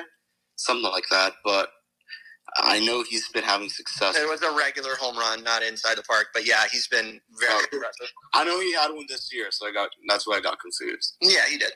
Yeah, but he's been good. He's been really good. Another one of those Rule 5 guys that the Marlins have hit on for now. So shout out to him. He's having a good year. Hopefully they give these guys chances. I mean, we've seen what they've done with Rule 5 guys, LeBlanc, Enright, and hopefully Myers doesn't fall into that same category. But yeah, he's been good, man. It's been cool to follow him. And then Dalvy Rosario, nice start to him in Double-A. Yeah, he had like 2 home runs in like over 50 single-A advanced games, and got out of the cold weather in Beloit, and has already 2 home runs with Pensacola. So he can play all over. He plays infield and outfield, so he's interesting. It'll be fun to follow him at Double-A. And then the final pitcher I want to mention, Evan Fitter. I know Eli was high on him entering the season. I think he said minor league pitcher of the year. I mean, he's pitching like that. He got to Double-A, and he's just been really good. I know he's had some issues with the walks, but aside from that, Fitter he's been good. So very happy about his progress. Yeah, I love that guy too. Especially with like Dax out and stuff, he's kind of stepped up and been kind of a guy for Pensacola on another winning team in this Marlins organization. So he's fun. I talked to Eli not too long ago about him. I'm probably higher on him than a lot of people in prospect rankings. I definitely have him well inside of the top 15 in my personal rankings. I think he's really good. Needs to work out the control a little bit, as you said, but great guy, great family, and I'm excited to continue to watch him this year. I think he's definitely going to make a name for himself, continue to make a name for himself. Yeah, we have him at 26 on our list, but I'm way higher than that, but that's all day. Yeah. Last calls and speaking here as we round this out, but if not, Carver and I are gonna amuse your ears with more minor league talk. I'm joking. These guys will go on all night, so if someone has one final question, go ahead. But I mean, we can close out if that's what you guys want. Any final prospect points or anything Marlins in general? Did kind of forget to preview the week. I'm not going to go too far into it, but Mariners are struggling, and the Marlins have historically owned the Nationals over the last season and a half here. So, Jake, you're healthy. I have a question for Mr. Kevin. When is Victor Mesa coming up? No comment. I'll pass that, but I'll go to that Jake Hitter looks healthy. I saw him last night. Looks good. Said he feels good. This looks pretty good. I mean, his command and control was kind of in and out a little bit last night. Still went 4 innings in his second rehab start. He looks good. And if this guy gets back to 100%, I wouldn't put out seeing him with the Marlins at some point, maybe this year, if not definitely next year. But this guy's good. That slider, man, I think it's even better than Myers. And Meyer, of course, has already been in the big league. So this guy's good. Looked good last night. Looks healthy. Says he feels good. So I'm looking forward to this guy continuing to feel good and feel healthy as he gets probably back up to Double-A. I actually have a question. No, I have a question first. There's this guy who pitched today in Pensacola, this Dominican guy the Marlins found out. How do you feel about Johnny Cueto? Oh, goodness. I hope that's not a question. Is that a question for me or anybody? Somebody else take it. I don't want to just to mess with you.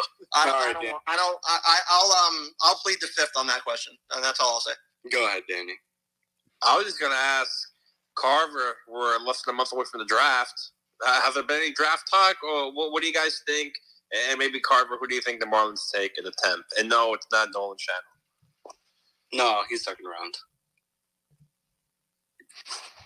Carver, are you on the Chewy website? I think he's gone on record saying this. I don't want to put words in his mouth, but I think Carver doesn't really follow the draft like as much as he does who's already in the system. Our draft guy is Hector. Hector's our Mel Kiper. I thought Carver would at least know any name. Give us a little taste, a nibble, a bite. It's definitely not a fair question for me because like Grant just said, I'm not too high up on covering college baseball anymore as much as I used to be. But for what Kevin just said, I personally watched Nolan Schanuel, and that guy's good. I also personally watched Gabe Rincones, who got drafted by the Phillies. I was hoping the Marlins got him from FAU. That guy, I will tell you, watching him, and at the time I was kind of reporting on him in a slight capacity, kind of part-time. That guy looks and models his game. Told me personally, models his game after Juan Soto. So FAU's good, man. Like I don't know, they've got a really good thing going with Coach Mack. Like that team is definitely a program that's on the rise. It's not really a program that gets talked about too much, but I like my old alma mater at FAU, and I hope Schanuel goes somewhere that can make use of him and get the most out of him. Hopefully, that's going to become the Marlins organization that starts to get the most out of these collegiate players. Yeah, I mean, honestly, your question's probably best posed for either Hector or Eli. I know a couple of directions that I would like to see them go. Where are they projected right now?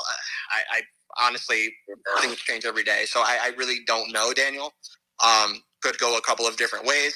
In the draft, you don't really draft for need. You draft based off of best player available. That's what the Marlins continue to do, and that's what I think they will do.